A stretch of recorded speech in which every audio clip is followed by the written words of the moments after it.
അസ്സലാമു അലൈക്കും വറഹ്മത്തുള്ളാഹി വബറകാതുഹു.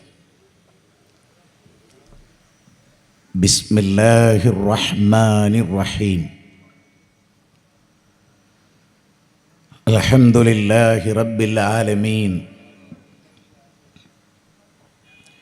നഹ്മദുഹു വനസ്തഈനുഹു വനുഅ്മിൻ ബിഹി വനതവക്കലു അലൈഹി ونعوذ بالله من شرور أنفسنا ومن سيئات أعمالنا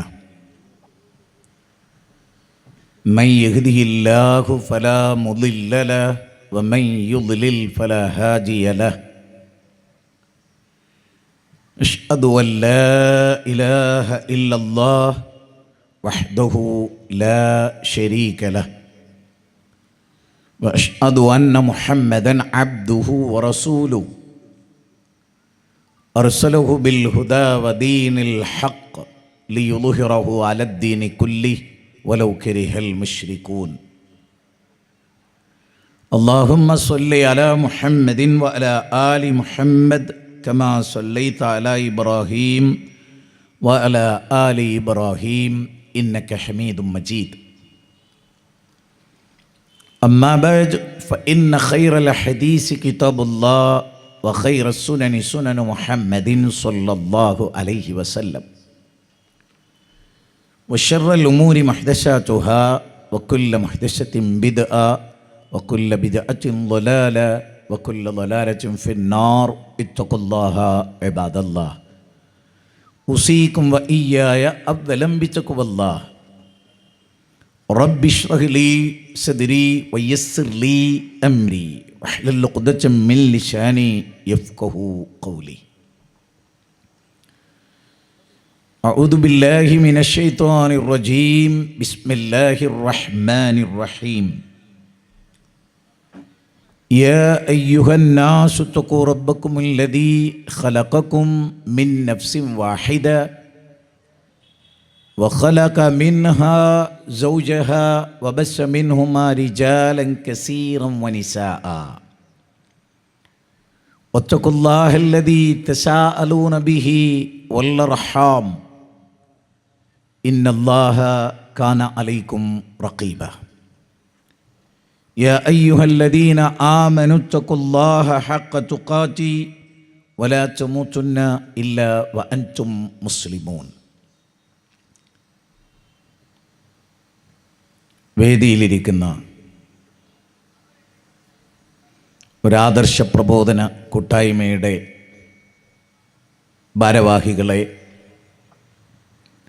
വളരെ പ്രിയങ്കരായിട്ടുള്ള സഹോദരി സഹോദരന്മാരെ, ആലപ്പുഴ ജില്ലയിലെ പാനൂർ പള്ളിമുക്ക് എന്ന് പറയുന്ന ഈ പ്രദേശത്ത് ഉത്കടമായ ആഗ്രഹത്തിൻ്റെ അടിസ്ഥാനത്തിൽ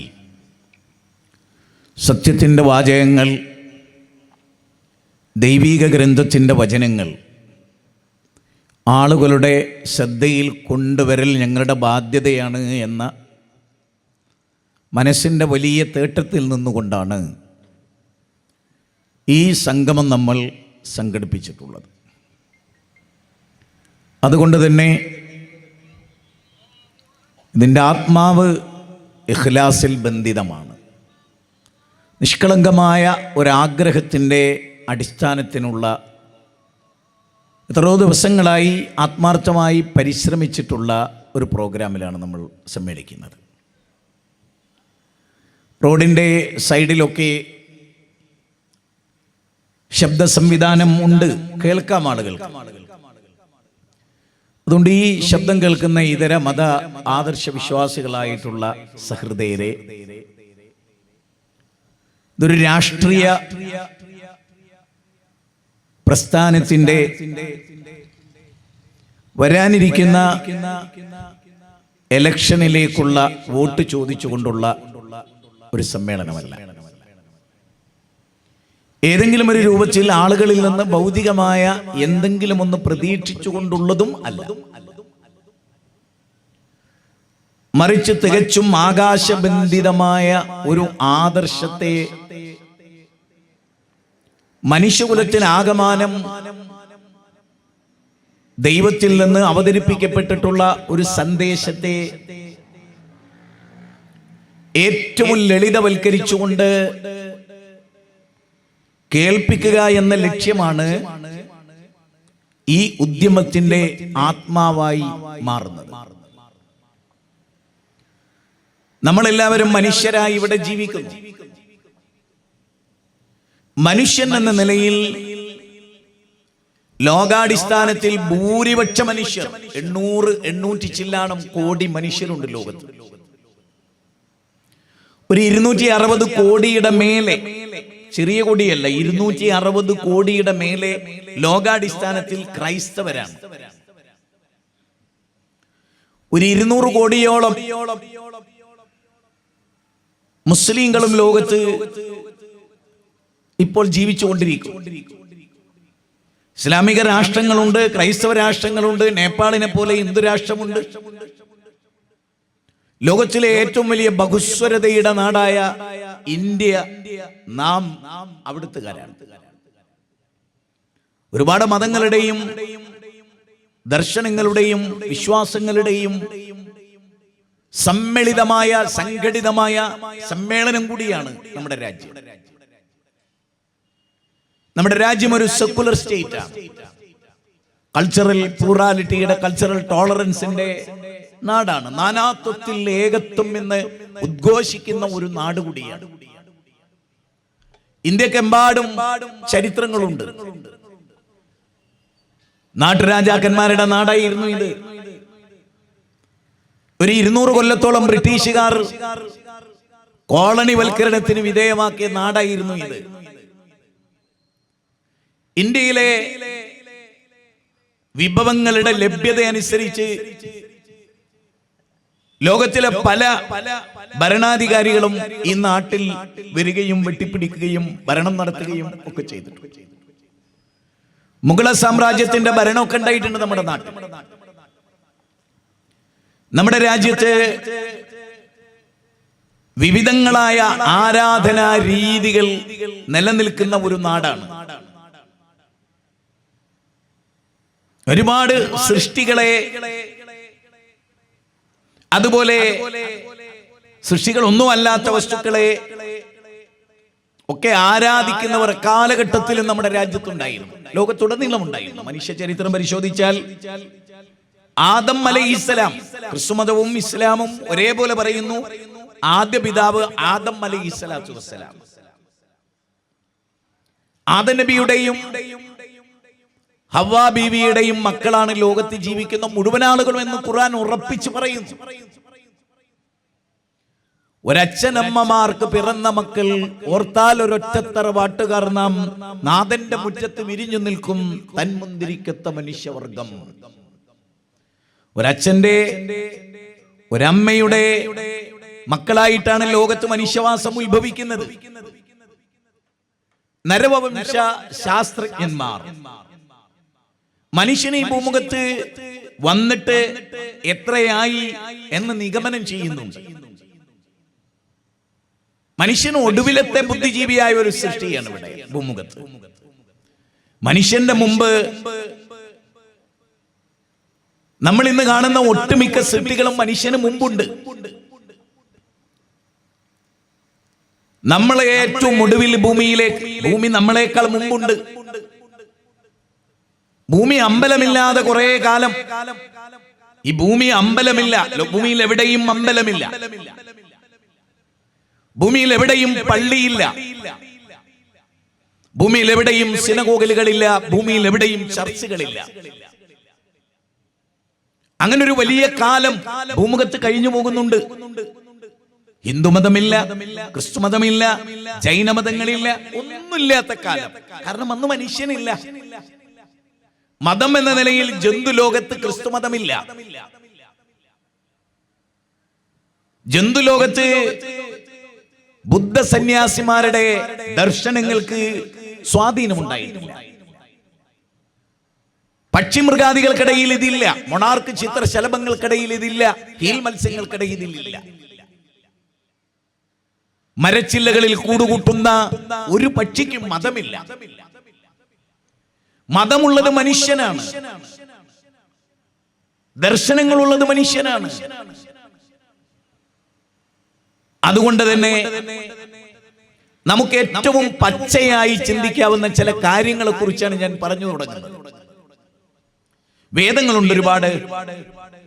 സ്വാമി വിവേകാനന്ദൻ അമേരിക്കയിലെ ചിക്കാഗോ നഗരത്തിലെ കൊളംബസ് ഓഡിറ്റോറിയത്തിൽ 4000-ന് മീതെ വരുന്ന ലോക മതമഹാസമ്മേളനത്തിന്റെ ശ്രോതാക്കളും നേതാക്കന്മാരും എല്ലാം ഉള്ള സദസ്സിൽ വിവിധ മതങ്ങൾക്ക് അഭയം നൽകിയ സംഗമസ്ഥാനമാണ് ഞാൻ വരുന്ന ഇന്ത്യ.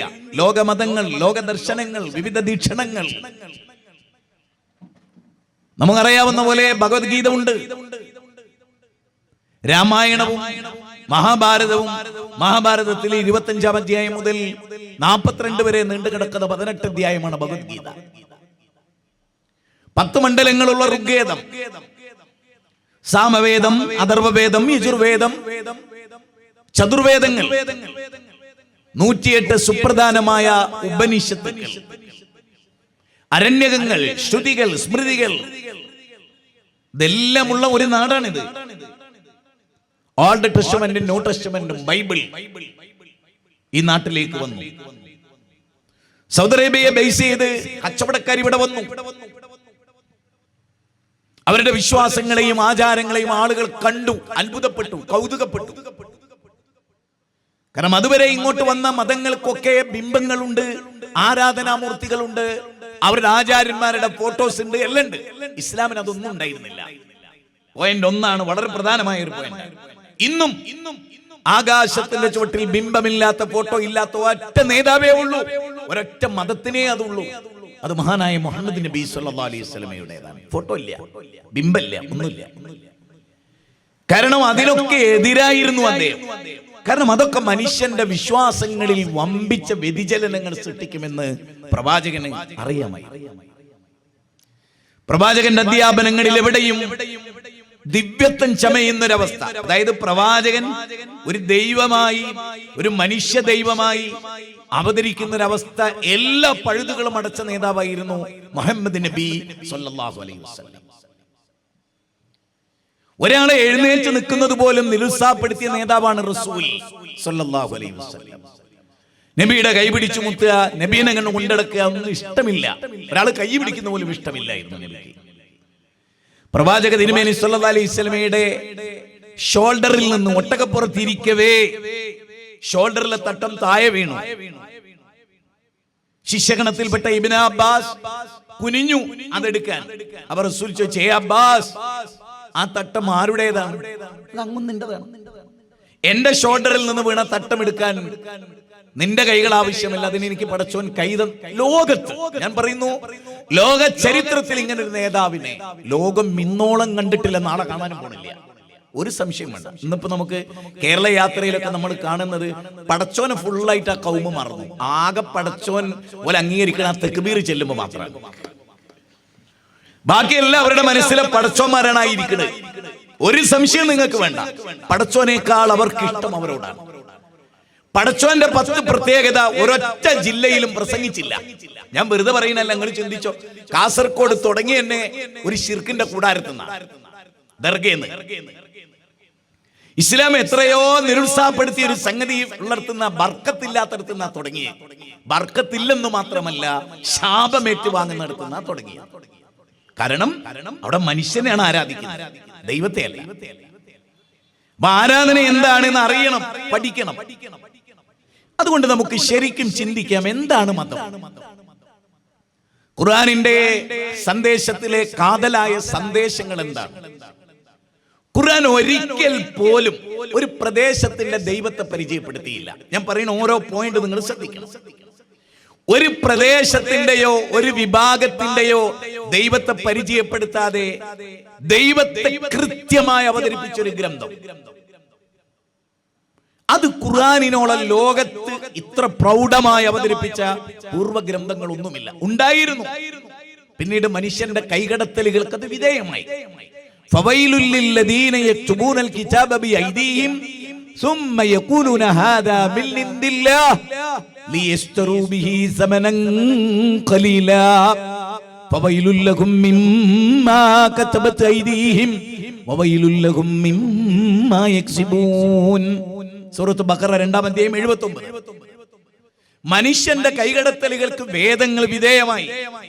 അങ്ങനെ വിധേയമായപ്പോ മനുഷ്യന്റെ വചനവും ഉണ്ടായി, ദൈവത്തിന്റെ വചനവും ഉണ്ടായി. രണ്ടും മനസ്സിലാകാത്ത അവസ്ഥ മാനവകുലത്തിന് വന്നപ്പോ നിങ്ങൾ നോക്കൂ, തൗറാത്തിനെ പറ്റി ഖുർആൻ പറയുന്നത് എന്താണ്? ശരിക്കും നമുക്ക് ഒരുപാട് സന്തോഷത്തിന് വക നൽകുന്ന പരാമർശങ്ങളാണ് ഖുർആനിലുള്ളത്. തൗറാത്ത് ഒരു ക്രിസ്ത്യാനിയോട് ഖുർആൻ അംഗീകരിക്കണം എന്ന് പറഞ്ഞാൽ അവൻ പറയും വേണ്ട. ഒരു മുസ്ലിമിനോട് ചോദിക്കും തൗറാത്ത് അംഗീകരിക്കണോ? തൗറാത്തിൽ അംഗീകരിച്ചിട്ടില്ലെങ്കിലോ മുസ്ലിം ആകൂല.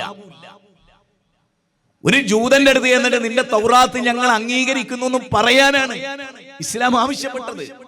അതോടുകൂടി തന്നെ അകലല്ലാതെ നിന്റെ ഗ്രന്ഥം എനിക്ക് വേണ്ടെന്ന് പറഞ്ഞ് തട്ടിയാലോ ഉലമ്മിൽ അകന്നു. എടാ, നിന്റെ ഗ്രന്ഥത്തിൽ ഞാൻ വിശ്വസിച്ചിരിക്കുന്നു, ഞങ്ങൾക്ക് ഇറക്കപ്പെട്ടതിലും വിശ്വസിച്ചിരിക്കുന്നു. എടാ, നമ്മൾ ഒന്നാണെടാ എന്ന് പറയാനാണ് ഇസ്ലാം പറഞ്ഞത്. ഉൻസില ഇലൈനാ വ ഉൻസില ഇലൈക്കും വ ഇലാഹുനാ ഇലാഹുക്കും ഇലാഹും വാഹിദ്. നിങ്ങളിലേക്ക് ഇറക്കപ്പെട്ടതും ഞങ്ങളിലേക്ക് ഇറക്കപ്പെട്ടതും ഞങ്ങൾ വിശ്വസിച്ചു. ഈ ഒരു പ്രഖ്യാപനം ലോകത്ത് ഇസ്ലാമിനല്ലാതെ വേറെ എവിടെയുള്ളത്? തൗറാത്തിൽ വിശ്വസിച്ചു, ഇഞ്ചീലിൽ വിശ്വസിച്ചു. കാരണം എന്താണ്? ഇന്നാ അൻസൽന തൗറാത ഫീഹാ ഹുദം വനൂർ. വിശുദ്ധ ഖുർആൻ പറയാണ്, തീർച്ചയായും തൗറാത്തിനെ ഇറക്കിയത് പടച്ച തമ്പുരാനാണ്. ഫീഹാ, ആ തൗറാത്തിലുണ്ട്, ഹുദൻ മാർഗദർശനം, നൂർ പ്രകാശം.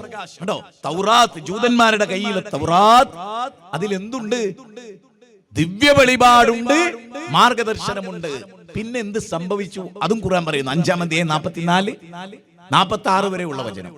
ഇഞ്ചീലിറക്കി, ഇഞ്ചീൽ സുവിശേഷം ഇതൊക്കെ അവതരിപ്പിച്ചതാരാണ്? തൗറാത്ത് ഇറക്കി, ഇഞ്ചീൽ ഇറക്കി, സബൂർ ഇറക്കി, സുഹഫി ഇബ്രാഹിം മൂസാക്കും ഇബ്രാഹിമിനും ഗ്രന്ഥങ്ങൾ നൽകി. ഇത് അപാരമാണ്, ഇത് നിസ്സാരമല്ല. ഒരു പള്ളിയിൽ അച്ഛൻ വന്നിട്ട് പറയാണ് മുസ്ലിങ്ങളോട്, നിങ്ങളെ ഖുർആനിൽ ഞങ്ങൾ വിശ്വസിച്ചു എന്ന് പറയാൻ കഴിയില്ല അവർക്ക്.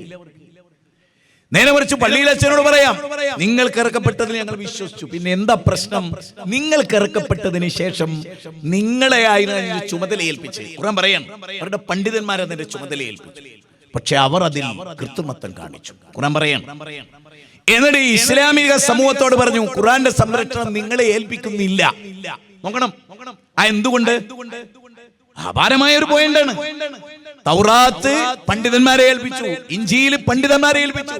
അപ്പൊ അവരെ ഇഷ്ടത്തിനൊത്ത് ചിലത് ഒഴിവാക്കി, ചിലത് കൂട്ടിച്ചേർത്ത്. ഇന്നത്തെ മുസ്ലിം സമുദായത്തിലെ പൗരോഹിത്യത്തെ പോലെ, കേരള യാത്ര നടത്തിയ മുന്തിയ നേതാവിനെ പോലെ ഒരുപാട് ഖുർആനിൽ കൈകടത്തിയ ഒരു മനുഷ്യനാണ് അയാൾ. കൃത്രിമത്വം കാണിച്ച ഒരാളാണ്. ഖുർആൻ അയാൾ ദുർവ്യാഖ്യാനിച്ച പോലെ യുക്തിവാദിയും നിരീശ്വരവാദിയും പോലും ദുർവ്യാഖ്യാനിച്ചിട്ടില്ല. ഞാൻ വെറുതെ പറയണല്ല, നിങ്ങൾ തെളിവ് കേൾക്കാൻ തയ്യാറാണെങ്കിൽ പറയാൻ എനിക്ക് കഴിയുമെന്ന വിശ്വാസം. അവിടെയാണ് വിശുദ്ധ ഖുർആൻ പറയുന്നത്, ഇന്നാ നഹ്നു നസ്സൽന ദിക്റ വ ഇന്നാ ലഹു ലഹാഫിദൂൻ. തീർച്ചയായും ഈ വേദഗ്രന്ഥത്തെ 15-ാം അധ്യായം 9-ാമത്തെ വചനമാണ്. ഈ വേദഗ്രന്ഥത്തെ അവതരിപ്പിച്ചത് നാമാണ്. നാം അതിനെ സംരക്ഷിക്കുക തന്നെ ചെയ്യും, ലോകം അവസാനിക്കുന്നവരെ ഉള്ളവർക്കുള്ള മാർഗദർശനമായിട്ട്. വിശുദ്ധ ഖുർആൻ 17-ാം അധ്യായം 9-ാമത്തെ വചനത്തിൽ പറയുന്നത് എന്താണ്? ഇന്ന ഹാദൽ ഖുർആന യഹ്ദി ലില്ലതി ഹിയ അഖ്വം. ഏറ്റവും ചൊവ്വായതിലേക്ക്. ഇപ്പൊ ദൈവവിശ്വാസം എടുക്കുക. ലോകത്തെ വേദങ്ങൾ പരിചയപ്പെടുത്തുന്ന ദൈവം. ഇവിടെ മനുഷ്യർ മനസ്സിലാക്കിയ ദൈവവിശ്വാസം, ഖുർആൻ അവതരിപ്പിക്കുന്ന ദൈവവിശ്വാസം നിങ്ങൾ പരിശോധിച്ചോ. നിങ്ങൾക്ക് തുറന്ന് ഞങ്ങൾ ഖുർആൻ നിങ്ങൾക്ക് തരുന്നു, നിങ്ങൾ പരിശോധിക്കും. ആരും, ഏത് മതവിഭാഗവും, ഏത് യുക്തിവാദിയും ഖുർആനിൽ ദൈവത്തെ പറ്റി പറയുമ്പോൾ പറയുന്നത് എന്താ? അതൊരു അപാര ചിന്ത തന്നെയാണ്. കാരണം ഖുർആൻ യാ അയ്യുഹന്നാസ് എന്താണ് പറഞ്ഞത്? അന്നാസ് എന്ന് പറഞ്ഞാൽ ജനങ്ങളെ. അതിൽ ഹിന്ദു മുസ്ലിം ക്രിസ്ത്യാനി സെപ്പറേറ്റ് ഉണ്ടോ? അന്നാസിലെല്ലാം ലയിച്ചു. കടലിൽ ഉപ്പില്ലാത്തൊരു സ്ഥലവും ഇല്ലല്ലോ. കടൽ വെള്ളത്തിന് എല്ലായിടത്തും. അതുപോലെ അല്ല പറയണം അന്നാസ്, കടൽ എന്ന് പറയുന്നത് പോലെ തന്നെ മനുഷ്യരെ, മാനവകുലമേ, നിങ്ങൾ ആരാധിക്കണം. ആരെ? വിശുദ്ധ ഖുർആൻ പറയാണ് നിങ്ങൾ ആരാധിക്കണം. ആരെ? നിങ്ങളെ സൃഷ്ടിച്ചവനാരോ അവനെ. വല്ലാത്തൊരു പോയിന്റ് അല്ലേ അത്? വല്ലാത്തൊരു പോയിന്റ് അല്ലേ? ശ്രീരാമൻ മനുഷ്യനെ സൃഷ്ടിച്ചിട്ടുണ്ടോ? പഠിക്കാലോ, ആർക്കും പഠിക്കാലോ. യേശു ക്രിസ്തു മനുഷ്യനെ സൃഷ്ടിച്ചിട്ടുണ്ടോ? പഠിക്കാലോ. കാരണം യേശു ക്രിസ്തുവിന് മുമ്പ് ആരാധനാലയമുണ്ട്, ആരാധനയുണ്ട്. കന്യാമറിയം ഒരു ആരാധനാലയത്തിലായിരുന്നു. കന്യാമറിയമിന്റെ മകനാണ് യേശു. അപ്പൊ കന്യാമറിയം അതിന് മുമ്പുണ്ട്. യേശുവിന് മുമ്പുള്ള ആളാണ് കന്യാമറിയം. അതിനു മുമ്പുള്ള ആളാണ് അവരുടെ നേതാവ് ഹാറൂനിന്റെ സഹോദരി. അപ്പൊ മറിയം ബീവിക്ക് മുമ്പ് മനുഷ്യകുലമുണ്ട്. 2000 വർഷത്തിന്റെ പഴക്ക ക്രിസ്ത്യാനിറ്റിയുടെ ദൈവവിശ്വാസത്തിന് ഓർക്കുന്നവർക്ക്, ചിന്തിക്കുന്നവർക്ക്. 2000 വർഷത്തിന് മുമ്പ് മനുഷ്യരില്ലേ? ഉണ്ട്. ആനയില്ലേ? ഉണ്ട്. സിംഹല്ലേ? ഉണ്ട്. സൂര്യനില്ലേ? ഉണ്ട്. ചന്ദ്രനില്ലേ? രാവും പകലും ഇല്ലേ? ഉണ്ട്. ആരാണ് രാവിനെയും പകലിനെയും നിയന്ത്രിച്ച്? അന്ന് യേശു ഇല്ല, ട്രിനിറ്റി ഇല്ല, പിതാവ് പുത്രൻ പരിശുദ്ധാത്മാവ് എന്ന വിശ്വാസം ഇല്ല. പക്ഷേ മനുഷ്യനുണ്ട്. ശരി, ആ മനുഷ്യരാരെ? അതൊരു പ്രധാനമായ ചിന്ത ആവണ്ടേ? നമ്മൾ തമ്മിൽ അകലം കുറയാനുള്ള പരിപാടി കുറിച്ചാണ് ഞാൻ പറയുന്നത്. അകലം കൂട്ടാൻ കഴിയും. എന്റെ ദൈവം നിന്റെ ദൈവം, എന്റെ ദൈവമാണ് മേലെ, നിന്റെ ദൈവം താഴെ എന്നൊക്കെ പറഞ്ഞാൽ മതി, അകലം കൂടിക്കോളും. പക്ഷെ എടാ ബാല, എടാ നീ ഞാൻ ഒന്നാടാ, ഒരച്ഛന്റെ അമ്മയുടെ മകനാടാ. എടാ നമ്മുടെ ദൈവം ഒന്നാടാ. ഏതൊരു സൂര്യൻ നമുക്ക് ദൈവം സൃഷ്ടിച്ചേടാ എനിക്കും നിനക്കും വേണ്ടിയാണ്. ഖുർആന്റെ 2-ാം അധ്യായം 29-ാമത്തെ വചന എന്താ പറയുന്നത്? ഈ ഭൂമിയിൽ എല്ലാം സൃഷ്ടിച്ച നിങ്ങൾക്ക് വേണ്ടിയാണ്. ആരാ ഈ നിങ്ങൾ? അന്നാസ്. നിങ്ങൾ നോക്കൂ, ഖുർആനിലെ 2-ാം അധ്യായം 21. അന്നാസ് എന്ന് പറയണം, നിങ്ങൾ ആരാധിക്കണം നിങ്ങളെ സൃഷ്ടിച്ച. ഒന്നുകൂടി പറഞ്ഞു, നിങ്ങൾക്ക് മുമ്പ് മനുഷ്യരുണ്ടല്ലോ, അവരെയും സൃഷ്ടിച്ച. ഇനി ഈ വാചകം യേശു പാരായണം ചെയ്യണം എങ്ങനെ ഉണ്ടാവുക? നിങ്ങൾ ആരെങ്കിലും ചിന്തിച്ചിട്ടുണ്ട് എപ്പോഴെങ്കിലും? ഈ വചനം യേശു പാരായണം ചെയ്യണം എങ്ങനെയാണ്? യേശുവിനെയും യേശുവിന് മുമ്പുള്ളവരെയും സൃഷ്ടിച്ചു. ഇത് കന്യാമറിയം വായിച്ച എങ്ങനെ കിട്ടുക? കന്യാമറിയമേ, നിന്നെ ആരാണോ സൃഷ്ടിച്ചത്, നിന്റെ മുമ്പുള്ളവരെയും സൃഷ്ടിച്ചത്, അതാ നിന്റെ ദൈവം. ഇനി ആദ്യത്തെ പിതാവ് ആദാം, ഈ ഖുർആൻ വചനം വായിച്ച എങ്ങനെ? നിന്നെയും നിന്റെ മുമ്പുള്ളവരെയും സൃഷ്ടിച്ച. അതാരാണ്? ജിന്നു വർഗമാണ്, മലക്കുകളാണ്. അവരെയൊക്കെ സൃഷ്ടിച്ച ദൈവം. ഇനി ഞാൻ ചോദിക്കുന്നത്, ഈ ദൈവവിശ്വാസത്തിൽ എന്ത് വർഗീയതയാണുള്ളത്? ഈ ദൈവവിശ്വാസത്തിൽ എന്ത് വർഗീയതയാണുള്ളത്? പള്ളിയുണ്ട്. അപ്പൊ ഞങ്ങൾക്ക് മക്ക, മദീന, ബൈത്തുൽ മുഖദ്ദസ് വളരെ പ്രധാനപ്പെട്ട 3 കേന്ദ്രങ്ങളാണ്. പുണ്യം തേടി പോകേണ്ട 3 കേന്ദ്രങ്ങൾ. വേറൊന്നുമില്ല. വേറെ എല്ലാ പള്ളികളും കണക്കാണ്. ഈ കഅബാലയത്തെ കുറിച്ച് പോലും ഖുർആൻ എന്താ പറഞ്ഞു? ഇന്ന അവ്വല ബൈത്തിൻ വുദിയ ലിന്നാസ് ലല്ലദീ ബിബക്കത മുബാറക വഹുദൽ ലിൽ ആലമീൻ. ലോകത്തിന് മാർഗദർശനം നൽകുന്ന ഭവനമായി, അല്ലാഹുവിനെ ആദ്യമായി ആരാധിക്കാൻ വേണ്ടി നിർമ്മിക്കപ്പെട്ട ലോകത്തിലെ ആദ്യത്തെ ഭവനം, പ്രപഞ്ചത്തിന്റെ നാഥനെ ആരാധിക്കാൻ ഉണ്ടാക്കിയ ഭവനം. അവിടെ പശു ആരാധിക്കപ്പെടുന്നില്ല, അവിടെ പാമ്പ് ആരാധിക്കപ്പെടുന്നില്ല, അവിടെ മരിച്ചുപോയൊരു മഹാന്റെ മയ്യത്ത് കബറടക്കി ദർഗ കെട്ടി ഉയർത്തി അവിടെ ഒരു പൂജയില്ല, അവിടെ ഒരു പുഷ്പാർച്ചനയില്ല, അവിടെ ഒരു ആരാധനയില്ല. എന്തുകൊണ്ട്? അവിടെ ആരാധിക്കപ്പെടുന്നത് സർവശക്തനായ പടച്ചതമ്പുരാനെയാണ്. ഞാൻ ചോദിക്കുന്നത്, എന്ത് പറ്റി നമ്മുടെ സമുദായത്തിൽ? ആലപ്പുഴയിൽ ഒരുപാട് ചരിത്രങ്ങൾ ഉറങ്ങുന്ന ഒരു നാടാണിത്. ഞാൻ എത്രയോ തവണ പ്രസംഗിച്ച ഒരു സ്ഥലമാണിത്. വൈറ്റിലയിലെ 5 വർഷത്തെ എന്റെ പ്രബോധന കാലഘട്ടത്തിൽ ഈ നാടുകളുടെ വ്യത്യസ്ത സ്ഥലങ്ങളിൽ എനിക്ക് പ്രസംഗിക്കാൻ അവസരം, അമ്പലങ്ങളിൽ എനിക്ക് പ്രസംഗിക്കാൻ അവസരം. അറവുകാട് ക്ഷേത്രം, ആലപ്പുഴയിലെ പല ക്ഷേത്രങ്ങളിലും, ഓച്ചിറയിലെ ഒക്കെ ഞാൻ പ്രസംഗിച്ചിട്ടുണ്ട്. ധാരാളം മുസ്ലിങ്ങൾക്കിടയിൽ ഈ ഒരു ആശയം നമ്മൾ പറഞ്ഞിട്ടുണ്ട്, സന്യാസിയോട് പറഞ്ഞിട്ടുണ്ട്. സന്യാസി, അങ്ങയെയും എന്നെയും സൃഷ്ടിച്ച ദൈവം ഒന്നാണ്. സന്യാസിക്ക് പ്രസംഗിക്കാൻ കഴിയോ? അത് സന്യാസിക്ക് പറയാൻ പറ്റുമോ ശ്രീരാമൻ ദൈവമല്ല? ഞങ്ങൾ പറയുന്നു മുഹമ്മദ് നബി മനുഷ്യനാണ്, അടിമയാണ്, ദൈവത്തിന്റെ അടിമയാണ്. അസാമാന്യമാണ് ഖുർആന്റെ വിവരണം. ദാർശനികമായ ചർച്ചകളിൽ ഏറ്റവും ശക്തമായി സ്വാധീനിക്കേണ്ട ഒരു കാര്യമല്ലേ? നിങ്ങൾ നോക്കൂ, ഞാൻ ഖുർആനിൽ നിന്ന് 3 വചനങ്ങൾ പറയാം. 17-ാം അധ്യായത്തിന്റെ തുടക്കവാചകം. സൂറത്ത് ഇസ്രാ 17 അധ്യായം. സുബ്ഹാനല്ലദീ അസ്റാ ബിഅബ്ദിഹി ലൈലൻ മിനൽ മസ്ജിദിൽ ഹറാമി ഇലൽ മസ്ജിദിൽ അഖ്സ. ഒരു അത്ഭുതത്തെ കുറിച്ച് പറയാണ്. പ്രവാചകന്റെ നാട്ടിൽ നിന്ന് 2 മാസ വഴി ദൂരമുള്ള അപ്പ് ആൻഡ് ഡൗൺ 2 മാസ വഴി ദൂരമുള്ള ബൈത്തുൽ മുഖദ്ദസിലേക്ക്, അവിടെ നിന്ന് 7 ആകാശം താണ്ടി ആ ദൈവത്തിന്റെ സന്നിധിയിൽ കാബ ഖൗസൈൻ, ഒരു അമ്പും ഉണ്ടല്ലോ, അമ്പും ബില്ലും, ആ ബില്ലിങ്ങനെ വളച്ചു പിടിക്കുന്ന അത്രയും അടുത്ത് പ്രവാചകനും ദൈവവും കണ്ടുമുട്ടുന്ന മെഹ്റാജിന്റെ രാത്രി. ശരിക്കും നിങ്ങൾ ആ ഖുർആന്റെ വചനം ഞാൻ എന്റെ പ്രിയപ്പെട്ട മുസ്ലിങ്ങളോട് പ്രത്യേകം പറയും. സുബ്ഹാന, അല്ലാഹ് എത്ര പരിശുദ്ധൻ, മുഹമ്മദ് നബി എത്ര വലിയ ആള് എന്നല്ല. അതെന്തിനറിയോ? ലോകത്ത് ഒരു മനുഷ്യനും സാധ്യമാകാത്ത ഒരു സംഗതിക്കാണ് മുഹമ്മദ് നബിയെ ദൈവം വിധേയമാക്കുന്നത്. സ്വാഭാവികമായും അത്ഭുതം കൂറിയിട്ട് ദൈവാക്കാനുള്ള ഒരു പ്രവണത ഈ യാത്ര കൊണ്ട് മാത്രം ആ പ്രവാചകനിൽ ചാർത്തപ്പെട്ടേക്കാം. അതുകൊണ്ട് തന്നെ ഖുർആൻ ഉപയോഗിച്ച പദം അല്ലാഹയാണോ പരിശുദ്ധൻ, മുഹമ്മദ് നബി അടിമയാട്ടോ, ഞാനാണ് യജമാനൻ. ആ പോയാളുണ്ടല്ലോ, ആകാശത്തേക്ക് പോയാള് എന്റെ അടിമയാണ്, ഞാനാ കൊണ്ടുപോയത്. ഇത് ഞാൻ പറയുന്നു, കേരളത്തിലെ ഒരു മുസ്ലിം സംഘടനയും ഗൗരവമായി ഓർക്കാത്തൊരു മേഖലയാണ്. സംശയമൊന്നും വേണ്ട നിങ്ങൾക്ക്. കാരണം മനുഷ്യർക്ക് ഒരു പ്രത്യേകത. മനുഷ്യൻ എപ്പോഴും ഒരു പ്രത്യേക അവന്റെ ഹൃദയം എന്ന് പറഞ്ഞാൽ കൽബ് എന്ന് പറഞ്ഞാൽ മാറിക്കൊണ്ടിരിക്കുന്ന, തോന്നുന്നതിനൊക്കെ ദൈവാക്കാൻ തോന്നുവനെ. എന്തെങ്കിലും ഒരു അത്ഭുതം ഉണ്ടായാൽ മതി ദൈവാകാൻ.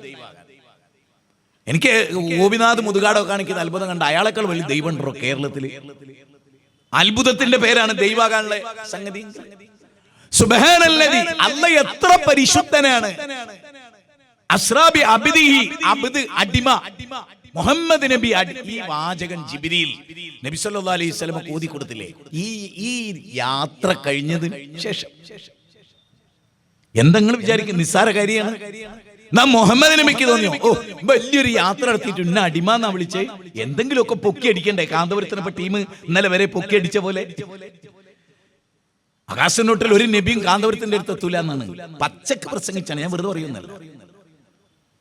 ലോകത്ത് മുഹമ്മദ് നബിക്ക് പകരം വെക്കാനുള്ള ഒരാളുണ്ടെങ്കിൽ അത് മൊയ്തീൻ ഷേഖാണെന്ന് പ്രസംഗിച്ച കൗമ. ഈ കൗമ ഇപ്പൊ പറയുന്ന ആകാശഭൂമികളുടെ മാലിക്കുൽ മുലൂക്കാര CM മടവൂരാണ്.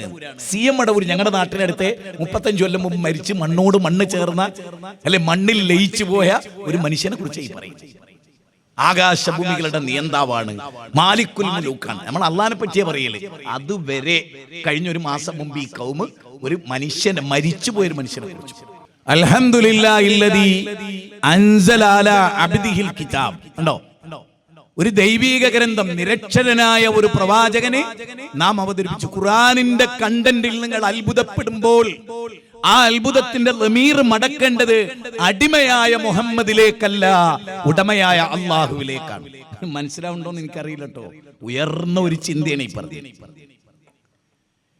വിശുദ്ധ ഖുർആനിന്റെ കണ്ടന്റിന്റെ അത്ഭുതം കണ്ടിട്ട് ഇത് മുഹമ്മദിന്റെ രചനയാണ് എന്ന് നിങ്ങൾ പറയാൻ പാടില്ല. മുഹമ്മദിന്റെ അടിമയാണ്. ആ അടിമയുടെ മേൽ ഞാൻ ഇറക്കിയ ഗ്രന്ഥത്തിന്റെ പേരാണ് ഖുർആൻ. അവിടെയും അടിമ എന്ന് പറയുന്നു. എന്തിനായിരിക്കും ഇതിങ്ങനെ പറയുന്നത്? ഒരിക്കൽ പോലും ഉടമയായി പ്രവാചകനെ നിങ്ങളുടെ ഹൃദയത്തിൽ ഉയരാൻ പാടില്ല.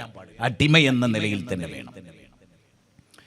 അടുത്ത വാചകമോ, വഇൻ കുൻതും ഫീ റൈബിൻ മിമ്മാ നസ്സൽനാ അലാ അബ്ദിനാ. ഈ ഗ്രന്ഥത്തിൽ നിങ്ങൾ സംശയാലുക്കളാണെങ്കിൽ, എന്റെ അടിമക്ക് ഞാൻ ഇറക്കിയ ഖുർആനിൽ നിങ്ങൾ സംശയാലുക്കളാണെങ്കിൽ, സൂറത്ത് ബഖറ 23-ാമത്തെ വചനം. അടിമ കാലിൽ നീര് കെട്ടുമാറ് അദ്ദേഹം രാത്രി നമസ്കരിച്ചു. അപ്പൊ പ്രിയഭക്തി ചോദിച്ചു, വരാനിരിക്കുന്നതും കഴിഞ്ഞുപോയതുമായ പാപങ്ങൾ പൊറുക്കപ്പെട്ട അങ്ങുന്ന് എന്തിനാണ് ഇങ്ങനെ കാലിൽ നീര് കെട്ടുമാറ് നമസ്കരിക്കുന്നത്? അദ്ദേഹത്തിന്റെ ഉത്തരം, നന്ദിയുള്ള അടിമയായി കാണാൻ. അടിമ, ഖുലൂ അബ്ദുല്ലാഹ് വറസൂലുഹു. ഞാൻ അല്ലാഹുവിന്റെ അടിമയാണ്, ഞാൻ അല്ലാഹുവിന്റെ റസൂലാണ്. അടിമയാണ് എന്നതാണ് മുൻഗണന. ഈ ബോധമാണ് ഇസ്ലാമിക സമൂഹത്തിന് ഉണ്ടാകേണ്ടത്. നിങ്ങൾ നോക്കൂ, ഞാൻ വെറുതെ പറയാണോ, കാസർഗോഡ് മുതൽ തിരുവനന്തപുരത്ത് അവസാനിച്ച ആ യാത്രയെ കുറിച്ച് ആലോചിച്ച് ഒരു വ്യക്തിയെ ഇരുത്തി അയാളെ പുകഴ്ത്താനല്ലേ അവിടെ ഏറ്റവും കൂടുതൽ സമയമെടുത്ത്?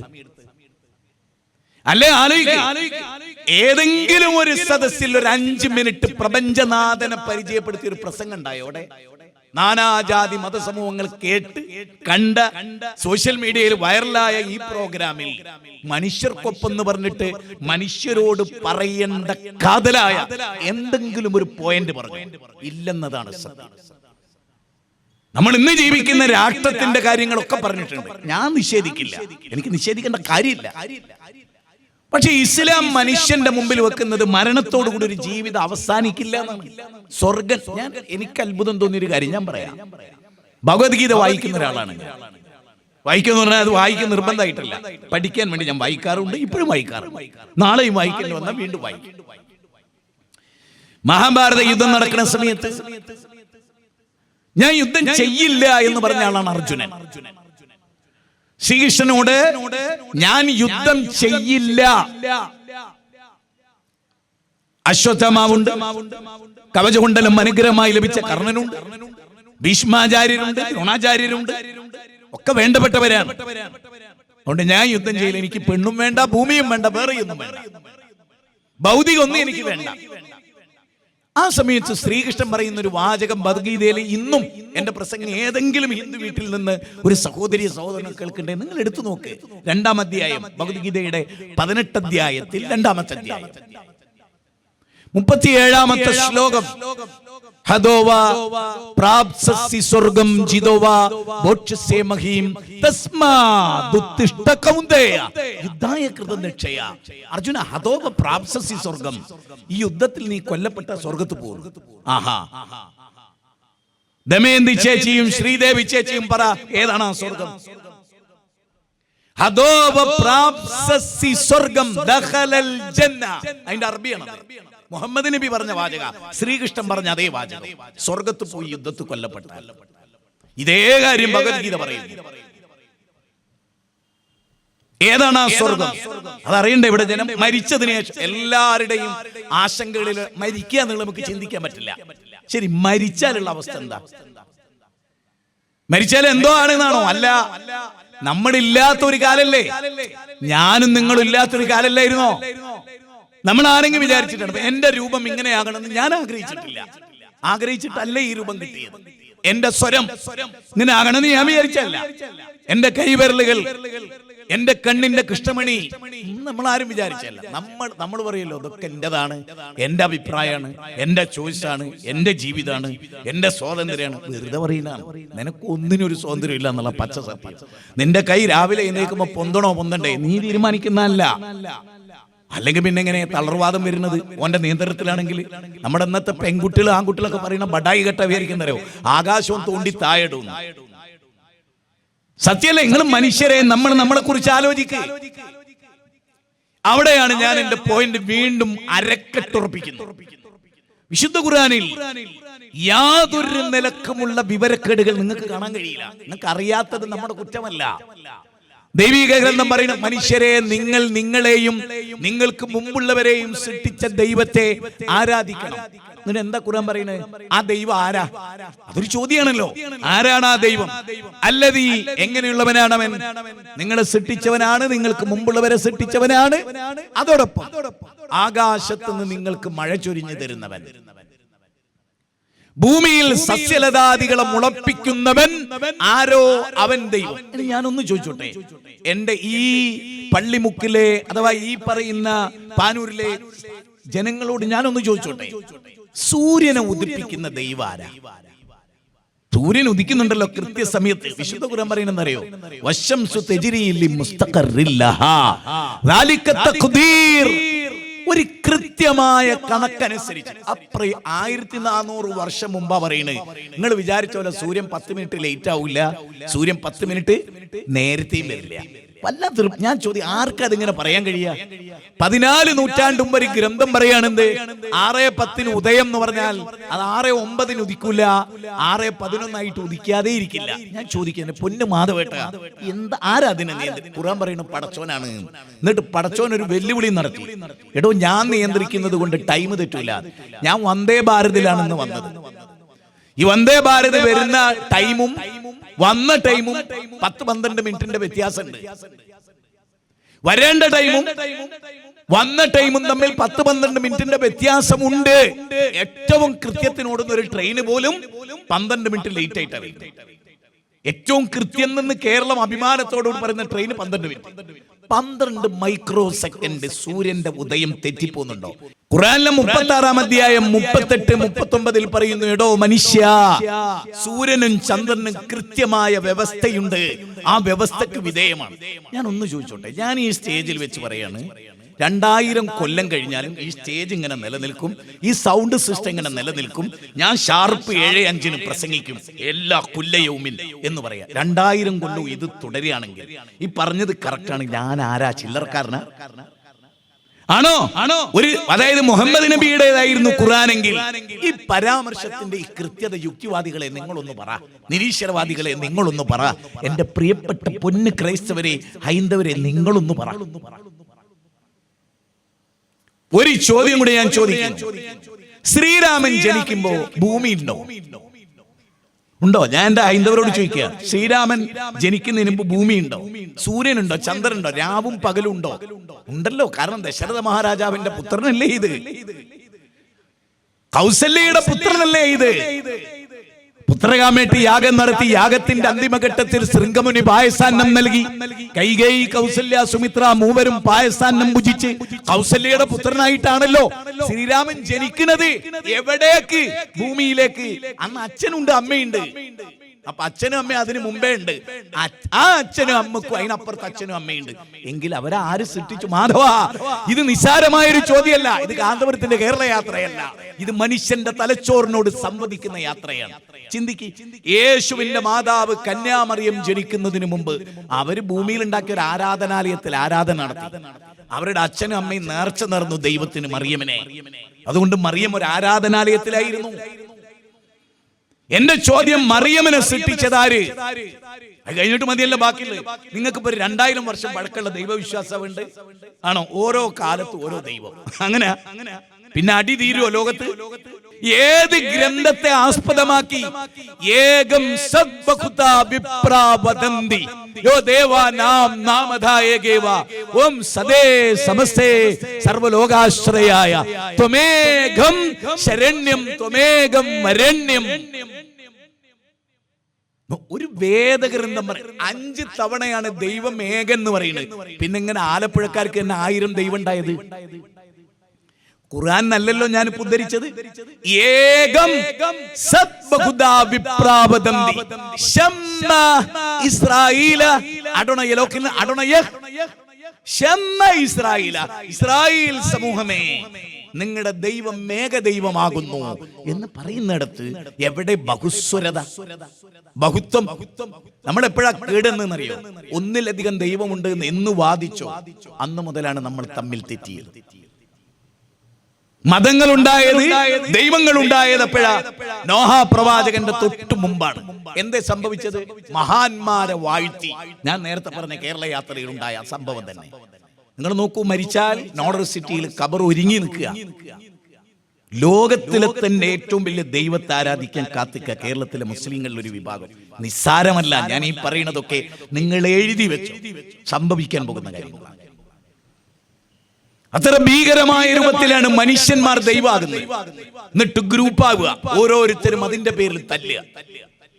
ഞാൻ ചോദിക്കുന്നു, ഏത് വേദം, ബൈബിളിൽ എവിടെയാണ് ബഹുത്വം, ബഹുദൈവത്വം ഉള്ളത്? ഇല്ലെന്ന് ഞാൻ ഉറപ്പിച്ചു പറയുന്നു. ബൈബിൾ ആവർത്തിച്ചു തലങ്ങും വിലങ്ങനെ വായിക്കുന്ന ഒരു എളിയ വായനക്കാരനാണ്. ദുർവ്യാഖ്യാനിക്കുകയല്ലാതെ, കോട്ടിമാട്ടുകയല്ലാതെ ഒരു മതസമൂഹത്തിനും ഈ വിഷയത്തിൽ കൈകഴുകാൻ കഴിയില്ല. സൂര്യനെ നിങ്ങൾ നോക്കൂ, നിങ്ങൾ ഒന്നുകൂടി ചിന്തിക്കും.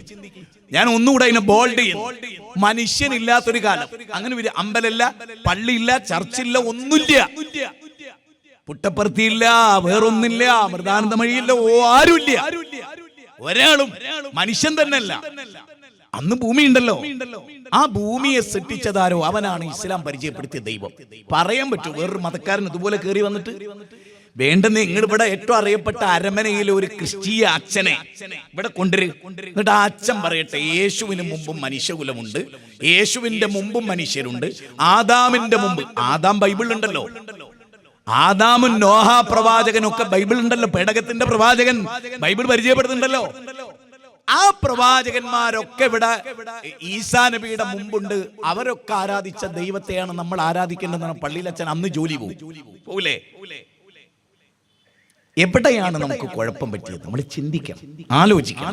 ഞാൻ എന്തിനാണ് തുടക്കത്തിൽ തന്നെ ഇത് പറയുന്നതെന്ന് ചോദിച്ചാൽ, എത്ര കാലമായി ലോകത്ത് ദൈവങ്ങളുടെ പേരിൽ തല്ലുകൾ? വേദഗ്രന്ഥത്തിൽ എവിടെയെങ്കിലും യജുർവേദം വായിച്ച ഒരാളാണ്, അതിന് 32-ാം അധ്യായം 3-ാമത്തെ ശ്ലോകം തന്നെ, നതസ്യ പ്രതിമ, ദൈവത്തിന് പ്രതിമയില്ല. യക്ഷുഷാന പശ്യതി യേന ചക്ഷുംഷി പശ്യതി തദേവ ബ്രഹ്മത്തം വിദ്ധി നേതം യതി തം ഉപാസതേ യശ്രോത്രേണ ന ശൃണോതി ശ്രോത്രമിദം ശ്രുതം തദേവ ബ്രഹ്മത്തം വിദ്ധി നേതം യതി തം ഉപാസതേ. കേനോമനിഷത്തിന്റെ പ്രഥമ വല്ലിയിൽ നിങ്ങൾ കണ്ണുകൊണ്ട് ബിംബത്തിന്റെ മുമ്പിൽ നിന്ന് ആരാധിക്കുന്നത് സാക്ഷാൽ ദൈവമല്ല മനുഷ്യ, ഭക്ത. നിന്റെ കണ്ണിന് കാഴ്ച നൽകിയവനാണ് നിന്റെ ദൈവം. ആ കണ്ണുകൊണ്ട് നിനക്ക് അവനെ പ്രാപിക്കാൻ കഴിയില്ല. എത്ര മനോഹരമാണ്! ആ ദൈവത്തെ ഒരു നാളും ഒരാളും കണ്ടിട്ടില്ല. സൂറത്ത് അനാമിലാണ്, 6-ാം അധ്യായമാണ്, 93-ാമത്തെ വചനം. നിങ്ങൾക്ക് പടച്ചോനെ കാണാൻ പറ്റില്ല, പടച്ചോൻ നിങ്ങളെ കണ്ടുകൊണ്ടിരിക്കുന്നു. എത്ര വലിയ ആശയം! അതുകൊണ്ട് കടലിനെ ആരാണോ സംവിധാനിച്ചത് അവൻ ദൈവം. അത് ശ്രീരാമനല്ല, യേശു ക്രിസ്തു അല്ല, മുഹമ്മദ് നബി സല്ലല്ലാഹു അലൈഹി വസല്ലമയല്ല, അത് CM മടവൂരല്ല. മുസ്ലിം സമുദായത്തിന്റെ ഇപ്പോഴത്തെ അവസ്ഥ എന്ത് എന്ന് നിങ്ങൾ പരിശോധിക്കും. ഭീകരമായ ഒരവസ്ഥാ വിശേഷത്തിലാണ് മുസ്ലിങ്ങളുടെ ദൈവവിശ്വാസം. അവരുടെ പള്ളിയിൽ നിന്ന് ലാ ഇലാഹ ഇല്ലല്ലാഹ് അതിന്റെ അർത്ഥം പോലും ആ വിളിച്ചു പറയുന്ന മൊല്ലാക്കറിയില്ല, ആ പള്ളിയിലെ കാലിയർക്കറിയില്ല. ആ വചനത്തെ നഖശികാന്തം എതിർത്ത് ജീവിക്കുന്നവരാണ് കേരളത്തിലെ മുസ്ലിം ഭൂരിപക്ഷ പണ്ഡിത സമൂഹം. എത്ര ഖേദകരമായ ദുഃഖകരമായ അവസ്ഥയാണ്. ഞാൻ എന്റെ സമൂഹത്തോട് പറയുന്നു, നിങ്ങൾ ഖുർആൻ പഠിക്കാൻ സന്നദ്ധരാണോ? വായിക്കാൻ സന്നദ്ധരാണോ? എങ്കിൽ അത്ഭുതം ഞാൻ പറഞ്ഞ IAS അവര് ജിഹാദ് എന്ന വിഷയം അവതരിപ്പിച്ചു. മനോഹരമായി.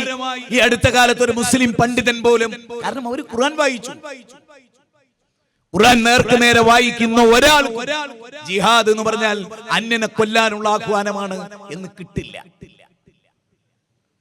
ഞാനിപ്പോ ജിഹാദിലാണ്, നിങ്ങൾക്കറിയാം, ആർക്കെങ്കിലും അറിയാം, ഞാനിപ്പോ നടത്തുന്നത് ജിഹാദാണ്. എന്റെ കയ്യിൽ എവിടെ ആയുധം ഉണ്ട്? എന്റെ കയ്യിൽ ഒരു ആയുധം ഉണ്ട്, അത് ഖുർആനാണ്. വജാഹിദുഹും ബിഹി ജിഹാദൻ കബീറ. മക്കയിൽ ഇറങ്ങിയ അധ്യായമാണ്. മക്കയിൽ ഇറങ്ങിയത് എന്ന് പ്രത്യേകം പറയുന്നതിന് കാരണമുണ്ട്. മക്കയിൽ യുദ്ധം ഉണ്ടായിട്ടില്ല, പക്ഷെ മക്കയിൽ ജിഹാദ് ചെയ്യണം എന്ന് ഖുർആൻ പറയുന്നു. എന്തായിരുന്നു ആ ജിഹാദ്? എന്തായിരുന്നു ആ ജിഹാദ്? വജാഹിദുഹും ബിഹി ബിഹിൽ ഖുർആൻ.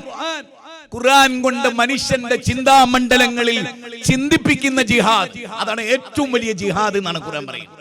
ഖുർആൻ പഠിപ്പിക്കുക എന്നുള്ളതാണ് ഏറ്റവും വലിയ ജിഹാദ്. അല്ലാണ്ട് ഖുർആന്റെ ഒരു കോപ്പി എടുത്തിട്ട് അമുസ്ലിമിന്റെ തലക്കിങ്ങനെ അടിക്കാനല്ല.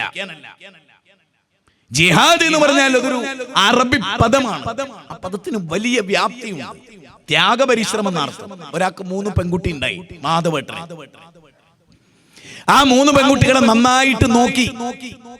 ആ പെൺകുട്ടികൾക്ക് വേണ്ടി അയാൾ കഷ്ടപ്പെട്ടു, ഒരുപാട് ഒത്തിരി അധ്വാനിച്ചു. ആ കുട്ടികളെ നന്നായി പഠിപ്പിച്ചു, നല്ല വിദ്യാഭ്യാസം കൊടുത്തു.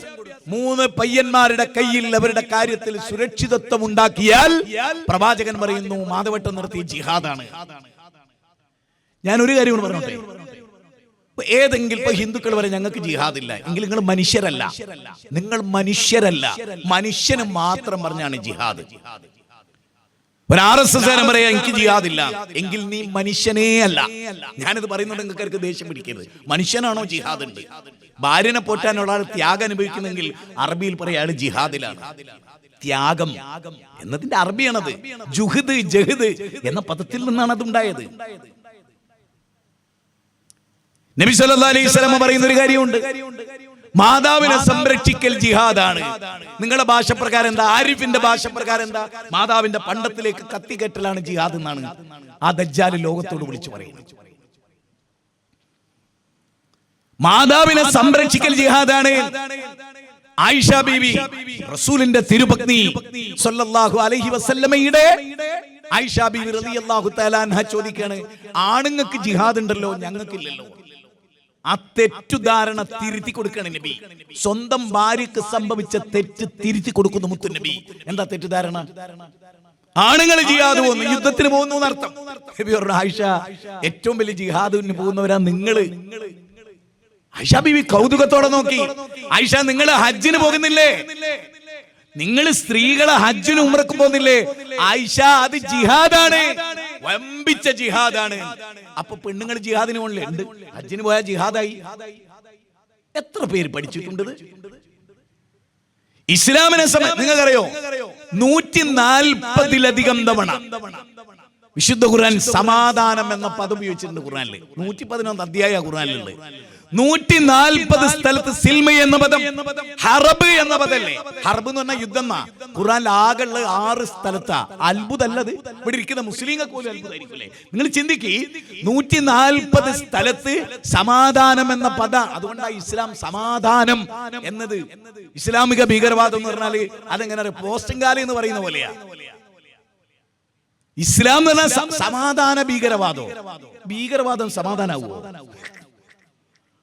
140 യുദ്ധം എന്ന് പറയുന്ന 6 സ്ഥലത്താണ്. ഹർബ് എന്ന പദം യുദ്ധം. ജിഹാദ് എന്ന് പറഞ്ഞ യുദ്ധമല്ല. ഇന്ന് കേരളത്തിൽ ഏറ്റവും വലിയ ശാപ യുക്തിവാദികളാണ്, ഫ്രീ തിങ്കേഴ്സ് ആണ്, ലിബറലിസ്റ്റുകളാണ്. അവർ സോഷ്യൽ മീഡിയ കിടന്ന് വിരകുന്നത് നിങ്ങൾ കണ്ടാൽ അറിവില്ലെന്ന അറിവുമില്ല, യാതൊരു വിവരവുമില്ലാത്ത അത്ഭുതമാണ്. വിവരക്കേടുകൾ ഇങ്ങനെ പറയുന്നത് കേട്ടാൽ തൊലി ഉരിഞ്ഞു പോകും മനുഷ്യൻ. ജിഹാദ് തുടങ്ങിയ പദങ്ങൾ പോലും എത്ര സൂക്ഷ്മമായിട്ടാണ് ഖുർആൻ ഉപയോഗിച്ചത്. നാട്ടില് സാക്ഷരത ഉണ്ടാക്കാൻ വേണ്ടി ഇറങ്ങി തിരിച്ചൊരു കാലം, അത് ജിഹാദാണ്. ചിന്തിക്കുന്നില്ല നമ്മൾ. മാരാരോഗങ്ങൾക്കെതിരെ നാം നടത്തുന്ന ആരോഗ്യ പ്രവർത്തനം ജിഹാദാണ്. ഭീകരവാദത്തെ ഇല്ലായ്മ ചെയ്യൽ ജിഹാദാണ്. പാകിസ്ഥാന്റെ ബോർഡറിൽ സ്ഥിതി ചെയ്യുന്ന പട്ടാളക്കാരൻ ജിഹാദിലാണ്. സാങ്കേതികമായും ഭാഷാപരമായും പഠിക്കേണ്ടതാണ്. ഒരു ഭാഷയോട് നമുക്ക് എങ്ങനെ വിരോധം? ഒരു ഭാഷ, ആ ഭാഷയിൽ എന്താണ് അത്? മൂലകൃതികളിൽ നിന്ന് പഠിക്കണം. വിശുദ്ധ ഖുർആൻ ഹൈന്ദവരെ കണ്ടെടുത്ത് വെച്ച് കൊല്ലാൻ പറഞ്ഞിട്ടുണ്ട്. 9-ാമത്തെ അധ്യായം 5-ാമത്തെ വാചകം. ആരിഫ്, ഞാൻ ഒരുപാട് തവണ നോക്കി, എനിക്ക് എവിടെയും കാണാൻ പറ്റിയില്ല അങ്ങനെ ഒരു വചനം. പിന്നെ എന്താ ഉള്ളത്? നിങ്ങൾ ഏകദൈവ വിശ്വാസികളായി എന്നതിന്റെ പേരിൽ ഇനി ഞാൻ പറയുന്ന അടിവരട്ടോ, ഇതൊരു ക്ലിപ്പായി കേരളത്തിൽ പ്രചരിപ്പിക്കപ്പെടട്ടെ എന്ന് ഞാൻ വിചാരിക്കും. ഇപ്പൊ പശുവിനെ ആരാധിക്കുന്നു, അതിനുള്ള സ്വാതന്ത്ര്യം അവർക്കില്ലേ? ഉണ്ട്. അതിനെ വലിയ സംഗതിയായിട്ട് അവർ കരുതുന്നു. നമുക്ക് എതിർക്കാൻ പറ്റില്ല. ഒരാള് എലീനെ ആരാധിക്കുന്നു, പാമ്പിനെ ആരാധിക്കുന്നു, അവരുടെ വിശ്വാസം. എന്നാ പാമ്പിനെ ആരാധിക്കാത്തവനെ അതിന്റെ പേരിൽ കൊല്ലാൻ പാടുണ്ടോ? ഇപ്പൊ നിങ്ങൾ ആലോചിച്ചു നോക്കൂ, ആടുകളുമായി ഭയങ്കര ബന്ധം പുലർത്തിയവരാണ് പ്രവാചകന്മാർ. ആടിനെ മേച്ചവരാണ്. ഒട്ടകം, ആട് എന്നൊക്കെ പറയുന്നത് ഒരു ഇസ്ലാമിക സമൂഹത്തിന്റെ പ്രധാനപ്പെട്ട 2 വാഹനങ്ങളായി, അല്ലെങ്കിൽ 2 ഉപയോഗിച്ച നക്കലുകളായി. ആടിനെ ആരാധിക്കുക എന്നുള്ളൊരു തത്വം ഇസ്ലാമിലില്ല. ഒട്ടകത്തെ ആരാധിക്കുക എന്നുള്ളൊരു തത്വം ഇസ്ലാമിലില്ല. അത്രമേൽ വലിയ ബന്ധം അതിനോടുണ്ടെങ്കിലും പാൽമരം ഒരാരാധനയോടുകൂടി കാണുന്നവരുണ്ട്. ശരിക്കും പള്ളിമുറ്റത്തും ആൽമരം വേണം. കാരണം എന്താ? ആൽമരം ആരുടേതുമല്ല, നമ്മുടേതാക്കി മാറ്റുകയാണ്. ആൽമരം എന്ന് പറഞ്ഞാൽ പൊതുവെ ഓക്സിജൻ ഏറ്റവും കൂടുതൽ പുറത്തുവിടുന്ന നല്ലൊരു ഔഷധ ചെടിയാണ്. അതിന്റെ ചോട്ട് പോയിരുന്നാൽ മനുഷ്യന്റെ ബുദ്ധിയൊക്കെ ഉണരും. അത് ഹിന്ദുക്കൾക്ക് മാത്രം ഉണർന്നാൽ മതിയോ? പള്ളിന്റെ കോമ്പൗണ്ടിൽ ആൽമരം വേണം, പക്ഷെ നാളെ അത് പോയിട്ട് അമ്പലാക്കാതിരുന്നാൽ മതി. നമ്മുടെ നാട്ടിന് സംഭവിക്കുന്ന ഏറ്റവും വലിയ ദുരന്തങ്ങളിൽ ഒന്ന് അതാണ്. ചന്ദ്രൻ അത് മുസ്ലിങ്ങളെ പള്ളിയിൽ മാത്രം ചന്ദ്രക്കല്ല. എന്താ ചന്ദ്രൻ ആരോ നമുക്ക് തീരെ എഴുതി തന്നതാ? അല്ലല്ലോ, മനുഷ്യകുലത്തിന് പ്രകാശം പരത്തുന്ന ഒരു ഗോളമാണ്. പക്ഷെ എല്ലാം നമ്മൾ നമ്മുടേതാക്കി മാറ്റി, ഓരോരുത്തരുടെയും സെപ്പറേറ്റ്. ഞാനിന്ന് പറയുന്നത് ഈ പ്രസംഗം കേൾക്കുന്ന നിങ്ങളെങ്ങാൻ ചിന്തിച്ചാൽ നിങ്ങൾക്ക് നിസ്സാരമായ അവസ്ഥ, നിങ്ങൾ ഒരുപക്ഷെ ജനിച്ചതിന് ശേഷം പലരും ഈ ഒരു ടൈപ്പ് പ്രസംഗം ചിലപ്പോൾ കേട്ടിട്ടുണ്ടാവില്ല ഈ നാട്ടിൽ. ഞാൻ പറയുന്നത് ഇസ്ലാമിനെ സംബന്ധിച്ചിടത്തോളം ഏത് വിഷയവും ആരുടെ മുമ്പിൽ പറയാൻ ഒരു മടി ഇസ്ലാമില്ല. മറച്ചു വെക്കേണ്ട കാര്യമില്ല, മറച്ചു വെക്കേണ്ട ഒന്നും ഇസ്ലാമിലില്ല. നമുക്ക് ഒന്നാമതായി ഞാൻ എന്റെ ഈ വിഷയത്തിന്റെ ഒരു കൺക്ലൂഷൻ പറഞ്ഞ് എടുത്തു വെച്ച ഈ വിഷയത്തിന്റെ ഒറ്റ പോയിന്റിൽ അവസാനിപ്പിക്കും. സൂര്യനെ, ചന്ദ്രനെ, വിശുദ്ധ ഖുർആന്റെ പ്രയോഗം തന്നെ എന്താ? ഖലഖസ് സമാവാതി ബിഗൈരി അമദിൻ തറൗനഹാ വഅൽഖാ ഫിൽ അർളി റവാസിയ അൻ തുമീദ ബികും വബസ്സ ഫീഹാ മിൻ കുല്ലി ദാബ്ബ ഫഅൻസൽനാ മിനസ് സമാഇ മാഅൻ ഫഅംബത്നാ ഫീഹാ മിൻ കുല്ലി സൗജിൻ കരീം. ഹാദാ ഖൽഖുല്ലാഹ് ഫഅറൂനി മാദാ ഖലഖല്ലദീന മിൻ ദൂനി ബലിൽ ളാലിമൂന ഫീ ളലാലിൻ മുബീൻ. ഈ രണ്ട് ഖുർആനിക വചനം, ഖുർആനിലെ 31-ാം അധ്യായം 10-11 വചനം. അവലംബങ്ങളില്ലാതെ ആകാശമേലാപ്പിനെ നാട്ടി നിർത്തിയ നിങ്ങളുടെ ദൈവം. ശ്രീരാമനല്ല ആ വാചകത്ത് കിട്ടി, യേശു അല്ലാന്ന് കിട്ടി, മുഹമ്മദ് നബി അല്ലാന്ന് കിട്ടി സല്ലല്ലാഹു അലൈഹി വസല്ലം. എന്താ കാരണം?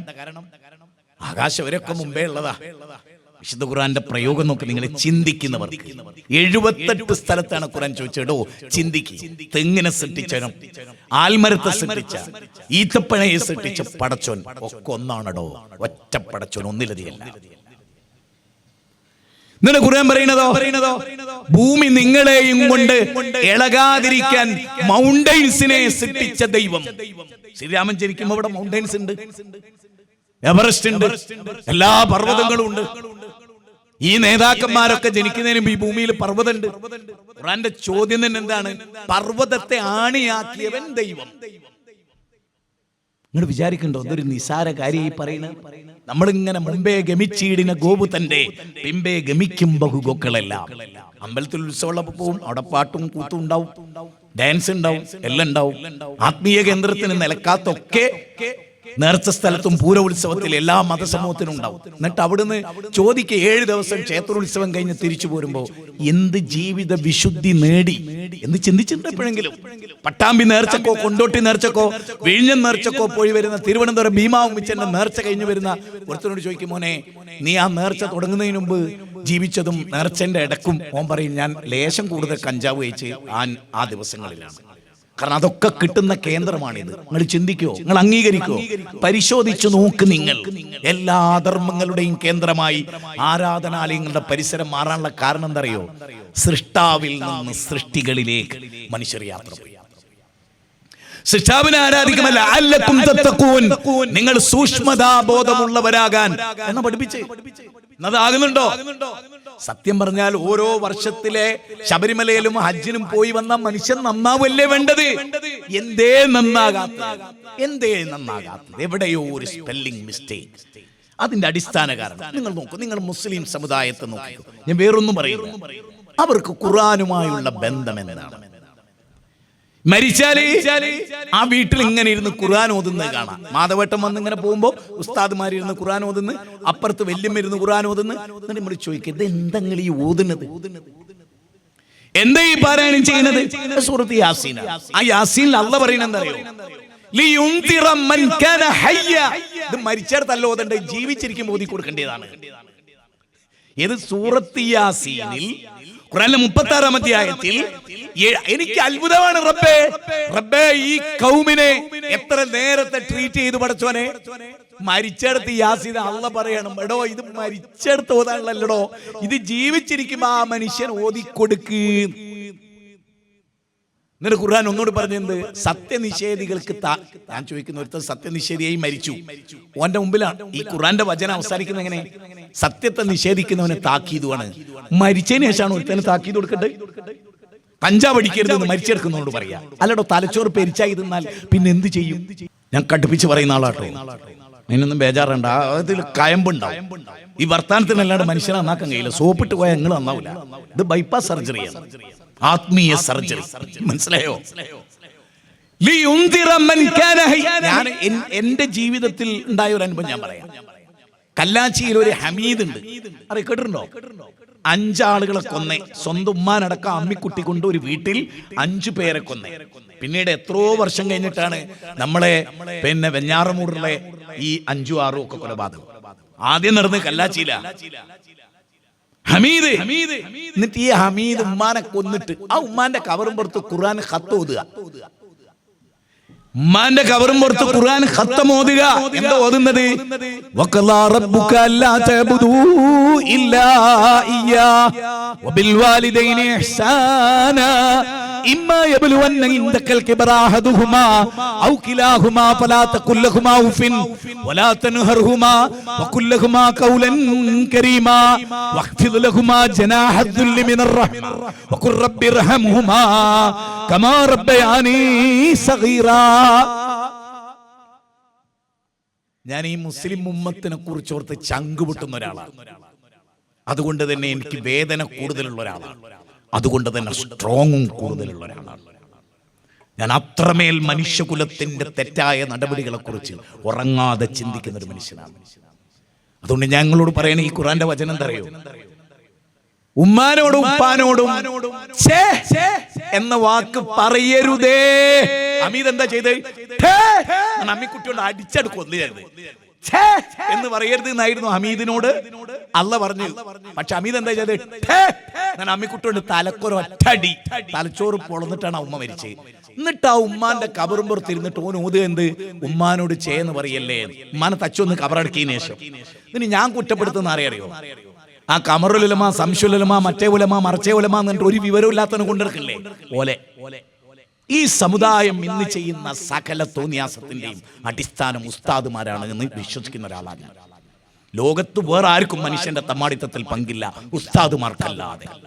അപ്പൊ നിങ്ങൾ ചോദിക്കും, ഉസ്താദ് നിന്ന് പഠിപ്പിച്ചാൽ? അല്ല, ഉസ്താദ് ദീന് പഠിപ്പിച്ചില്ല.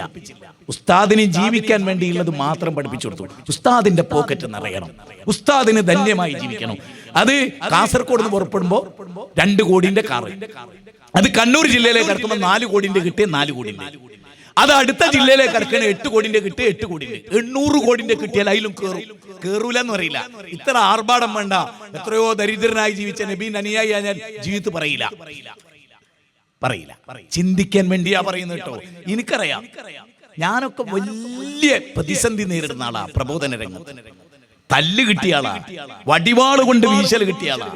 എന്റെ ഒക്കെ വീട് വളഞ്ഞിട്ട് ഞാൻ പ്രസംഗിക്കുന്ന സ്റ്റേജടക്കം കത്തിച്ച് കളഞ്ഞിട്ടുണ്ട് മുസ്ലിം ഉമ്മത്ത്. എന്തിന്റെ പേരെന്നറിയോ? തോന്നിയാസത്തിന് പച്ചക്ക് എതിർത്തതിന്റെ പേര്. ഈ നാട്ടിലെ ജനങ്ങളോട് ഞാൻ പറയാണ്, എത്ര കാലമായി നമ്മൾ ഈ ചൂഷണത്തിന് വിധേയമാകുന്നു? ഇനി നിങ്ങൾ ആലോചിച്ചു, ഒരു കച്ചവടം നടത്തിയ ഒരാൾ ഒരു ബിസിനസ് തുടങ്ങി ഞങ്ങളുടെ നാട്ടിൽ, ഇവിടെ ഒരു പുതിയ ഷോപ്പ്. അപ്പൊ ഉസ്താദിനെ വിളിച്ചു, ആ ഷോപ്പ് ഉദ്ഘാടനത്തിന് ഉസ്താദിനെ കൊണ്ടുപോയി. അങ്ങനെ കച്ചവടമൊക്കെ തുടങ്ങി. 2-3 കൊല്ലം കഴിഞ്ഞ് പെട്ടെന്ന് അയാൾ അറ്റാക്ക് വന്ന് മരിച്ചു. അപ്പൊ അയാളെ കബറും പുറത്ത് ഉസ്താദ് ഇരുന്നിട്ട് ഖുർആൻ ഓതുക. എന്താ ഓതുന്നത്? വൈലുല്ലിൽ മുത്തഫിഫീന അല്ലദീന ഇദഖ്താലു അലന്നാസി യസ്തൗഫൂൻ വഇദാ കാലൂഹും അവ്സനൂഹും യുഖ്സിറൂൻ ഉലൈക. നോക്കൂ, നിങ്ങൾ ചിന്തിക്കണം. ഏത്? ഖുർആനിലെ 83-ാം അധ്യായം 1 മുതൽ 6 വരെയുള്ള വചന. യൗമ യഖൂമുൻ നാസു ലിറബ്ബിൽ ആലമീൻ. ഇതിന്റെ അർത്ഥം എന്താ അറിയോ? അളവിലും തൂക്കത്തിലും കൃത്രിമം കാണിക്കുന്നവന് നാശം. സത്യത്തിൽ ഈ കച്ചവടം തുടങ്ങിയതും ഉസ്താദ് ഉദ്ഘാടിച്ച കച്ചവട. ആ കച്ചവടത്തിൽ കൃത്രിമവും കള്ളത്തരവും അല്ലാതെ ഒന്നും അയാൾ ചെയ്തിട്ടില്ല. വഞ്ചനയും ചതിയും ചെയ്ത് കോടികൾ ഉണ്ടാക്കി. എന്നിട്ട് ഇയാൾ കിടക്കണ കബറിന്റെ അടുത്ത് പോയിട്ട് ഉസ്താദ് തോതുകയാണ്. ഞാൻ ഉറച്ചു വിശ്വസിക്കുന്നത്, ആ കബറിൽ കിടക്കുന്ന കച്ചവടക്കാരനില്ലേ, അയാൾക്ക് ജീവൻ ഉണ്ടായിരുന്നെങ്കിൽ ഉസ്താദിന്റെ നെഞ്ഞും കൂടി ചവിട്ടി പൊളിച്ചുകളായിരുന്നു. കാരണം എന്താ? ഉദ്ഘാടനത്തിന് വന്നപ്പോ ഈ ആയത്ത് ഓതി കൊടുത്തിരുന്നെങ്കിൽ ഓൻ ഈ കള്ളത്തരം കാണിക്കൂലായിരുന്നു. അപ്പൊ അത് എപ്പോ ഓതി കൊടുക്കണം? മുജാഹിദ് പ്രസ്ഥാനത്തിന്റെ ഏറ്റവും വലിയ പ്രത്യേകത എന്താ പറയുക? ജീവിക്കുന്ന കാലത്ത് മനുഷ്യരെ പഠിപ്പിച്ചു കൊടുക്കുക ചെയ്യുക, മരിച്ചതിന് ശേഷമല്ല. എല്ലാ തോന്നിയാസവും കാണിച്ചൊരു പെണ്ണ് മരിച്ച് ഓളെ കബറെടുത്ത് ചെന്നിട്ടാണ് കാനിത്താത്തുൻ ഹാഫിളാത്തുൻ ലിൽ ഗൈബി ബിമാ ഹഫിളല്ലാഹ് എന്ന 4-ാം അധ്യായത്തിലെ 34-ാമത്തെ ആയത്ത് തോന്നുന്നെങ്കിൽ ഒക്കെ ജീവനുണ്ട് ഉസ്താദിന്റെ നെഞ്ഞത്ത് ചവിട്ടും. കാരണം എന്താ?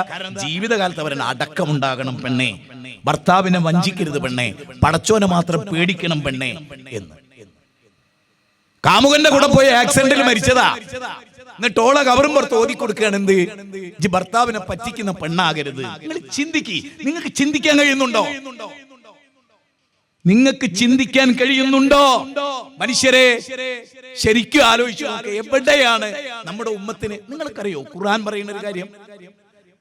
പ്രവാചക തിരുമേനി വരുന്ന കാലത്ത് മക്കയിലെ മുശ്രിക്കുകൾക്ക് ഏറ്റവും വെറുപ്പ് ഖുർആനോടായിരുന്നു. കേരളത്തിലെ സമസ്തക്ക് ഏറ്റവും വെറുപ്പ് ഖുർആനോടാണെന്ന് ഞാൻ പറഞ്ഞാൽ ഇരു സമസ്തക്കും ഏറ്റവും വെറുപ്പ് ഖുർആൻ എടുക്കുന്നതാണ് എന്ന് ഞാൻ പറഞ്ഞ ഞങ്ങൾ വിശ്വസിക്കുമോ? ഞാൻ പറയുമ്പോൾ വെറുതെ വർത്താനം പറയില്ല, തെളിവ് പറയില്ല.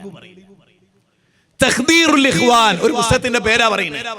തഖ്ദീറുൽ ഇഖ്വാൻ മിൻ തർജമത്തിൽ ഖുർആൻ. ഖുർആൻ പരിഭാഷപ്പെടുത്തി ജനങ്ങളെ പഠിപ്പിക്കുന്നതിൽ നിന്ന് ജനങ്ങളെ തടുക്കുന്ന ഗ്രന്ഥം. ജൂതൻ എഴുതിയതല്ല, ക്രിസ്ത്യാനി എഴുതിയതല്ല, യുക്തിവാദി എഴുതിയതല്ല. EK ഹസൻ മുസ്ലിയാർ എന്ന് പറയുന്ന തലപ്പാവ് കെട്ടിയ ഉസ്താദ് എഴുതിയ പുസ്തകത്തിന്റെ പേരാണെന്ത്? പൊതുജനങ്ങളെ ഖുർആൻ അർത്ഥം പഠിക്കുന്നതിൽ നിന്ന് തടുക്കുക. നിങ്ങൾ മെഡിക്കൽ ഷോപ്പിൽ പോയി, ഉദാഹരണമാട്ടോ, നിങ്ങൾ മെഡിക്കൽ ഷോപ്പിൽ പോയി നിങ്ങളുടെ അസുഖം പറഞ്ഞു, എന്നിട്ട് നിങ്ങൾ ഗുളിക വാങ്ങി. നിങ്ങളൊരു അസുഖവും പറയാതെ അവിടെ ചെന്ന് എനിക്ക് അസുഖമുണ്ട് ഗുളികം കെട്ടടിക്കുന്നു പറഞ്ഞാൽ മെഡിക്കൽ ഷോപ്പിലുള്ള എന്താ ചോദിക്കുക? നിങ്ങൾക്ക് എന്ത് അസുഖമാണ്? നിങ്ങളുടെ പ്രശ്നം എന്താണ്? ഇന്നതാണ് എന്ന് ഡോക്ടർ ഡിക്ലെയർ ചെയ്ത്, പ്രത്യേകിച്ച് ആന്റിബയോട്ടിക് ആണെങ്കിൽ ഡോക്ടർ ഷീറ്റ് വേണം. കാരണം ഈ മരുന്നിന്റെ കണ്ടന്റ് അറിയാതെ ഇത് കുടിച്ചാൽ കിഡ്നി കേടരും, വേറെ പല പ്രശ്നവും ഉണ്ടാവും. അപ്പൊ മരുന്നിന്റെ കണ്ടന്റിനെ കുറിച്ച് അറിയണം, മരുന്ന് എന്തിനാന്നറിയണം. ഇവിടെ ഉസ്താദ്മാര് പറയണെന്നറിയോ? ഖുർആൻ അർത്ഥം പഠിക്കണ്ട. ഇവരെന്തേ എഴുതിയെന്നറിയോ? തഖ്ദീറുൽ ഇഖ്വാൻ മിൻ തർജമത്തിൽ ഖുർആൻ ഇന്നും പിൻവലിച്ചിട്ടില്ല. ആ പുസ്തകത്തിന്റെ 16-ാമത്തെ പേജിൽ EK ഹസൻ മുസ്ലിയാർ പറയുന്നറിയോ? ഓതൽ എന്ന നിർബന്ധം ഫാത്തിഹയുള്ളൂ. നിങ്ങൾ ഒരു വേദഗ്രന്ഥത്തെ കുറിച്ചൊരു ഉസ്താദ് പുസ്തകം ഇത് ജൂതനല്ലോ. ഓതൽ എന്ന നിർബന്ധം ഫാത്തിഹേ ഉള്ളൂ. അത് അർത്ഥം പഠിക്കൽ നിർബന്ധവും ഇല്ല, പ്രത്യേക സുന്നത്തുമില്ല. പിന്നെ എന്തിനാ അള്ളാഹ് ഈ ഗ്രന്ഥം ഇറക്കി? എന്തിനാണ് അള്ളാഹ് ഈ ഗ്രന്ഥം ഇറക്കി? യാസീൻ ഓതി നിങ്ങൾക്ക് പിട്ടടിക്കാൻ അല്ലേ? അല്ല നിങ്ങളെ മറുപടി അതല്ലേ? നിങ്ങളെ മറുപടി ചിന്തിക്ക്, സമൂഹമേ ആലോചിക്ക്, ഉറ്റാലോചിക്ക്, എന്താണ് ഈ സമൂഹത്തിന് സംഭവിക്കുന്നത്?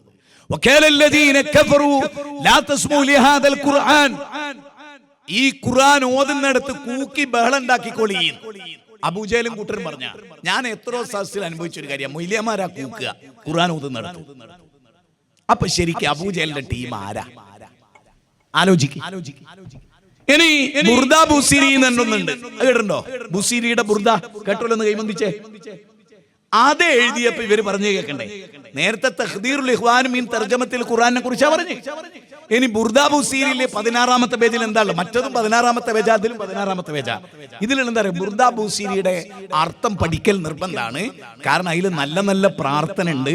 ആ പ്രാർത്ഥനയുടെ പൊരുൾ അറിയണമെങ്കിൽ അർത്ഥം പഠിക്കണം. അപ്പൊ ഖുർആനിലോ പ്രാർത്ഥനയല്ലേ? ആയിരക്കണക്കിന് പ്രാർത്ഥനയുള്ള ഖുർആനിനെ കുറിച്ച് EK ഹസൻ മുസ്ലിയാർ പറയുന്നത് എന്താണ്? അർത്ഥം പഠിക്കൽ നിർബന്ധമില്ല, പ്രത്യേക സുന്നത്തുമില്ല. അതേ മനുഷ്യന്മാർ എന്താ പറയുന്നത്? ബുർദ ബുസീർ അർത്ഥം പഠിക്കൽ നിർബന്ധമാണ്. പറയൂ, ഇബ്ലീസ് ജയിച്ചിട്ടുണ്ടോ? ഇബ്ലീസ് തോറ്റിട്ടുണ്ടോ? നിങ്ങൾക്ക് ദേഷ്യം തോന്നുന്നുണ്ടോ? എനിക്കൊരു കുഞ്ഞില്ലട്ടോ.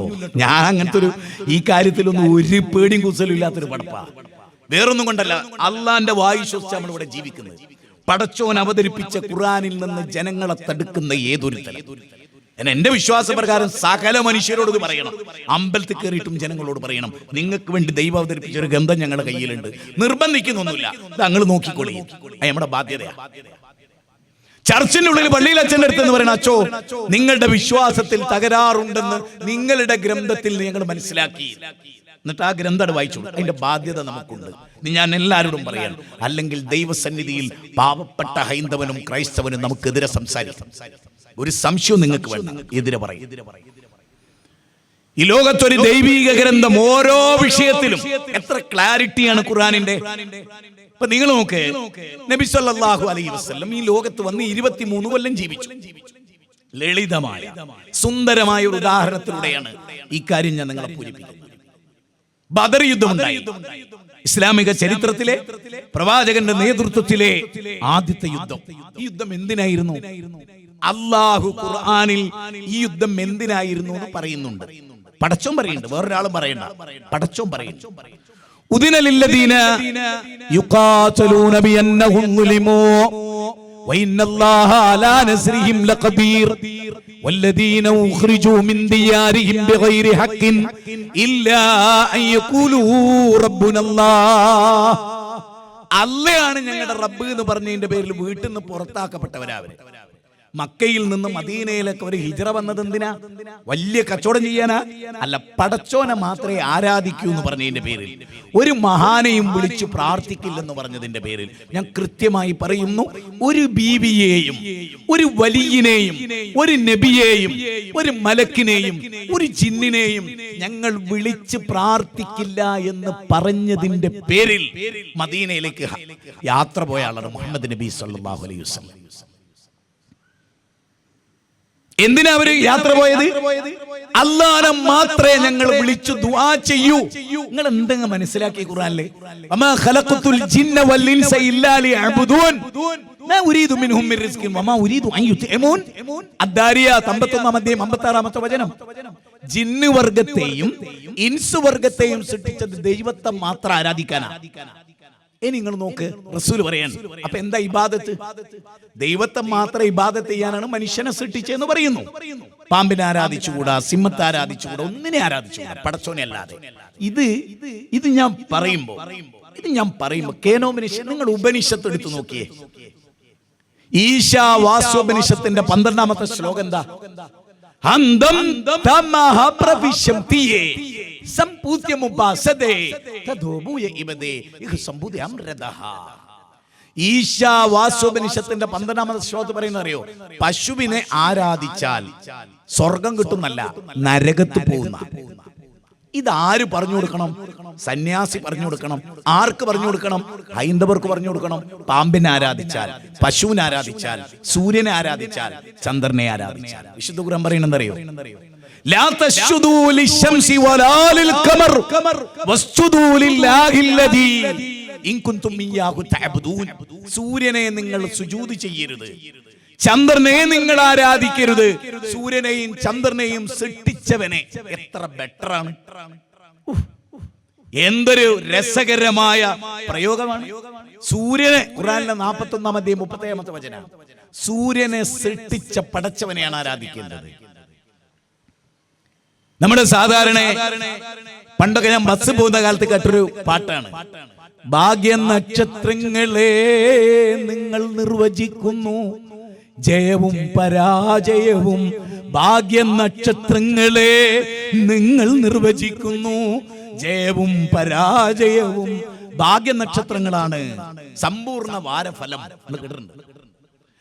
ജീവനില്ലാത്ത നക്ഷത്രങ്ങളാണ് ജീവനുള്ള മനുഷ്യന്റെ ഭാവി തീരുമാനിക്കുന്നതെന്ന സയന്റിഫിക് ബ്ലണ്ടർ.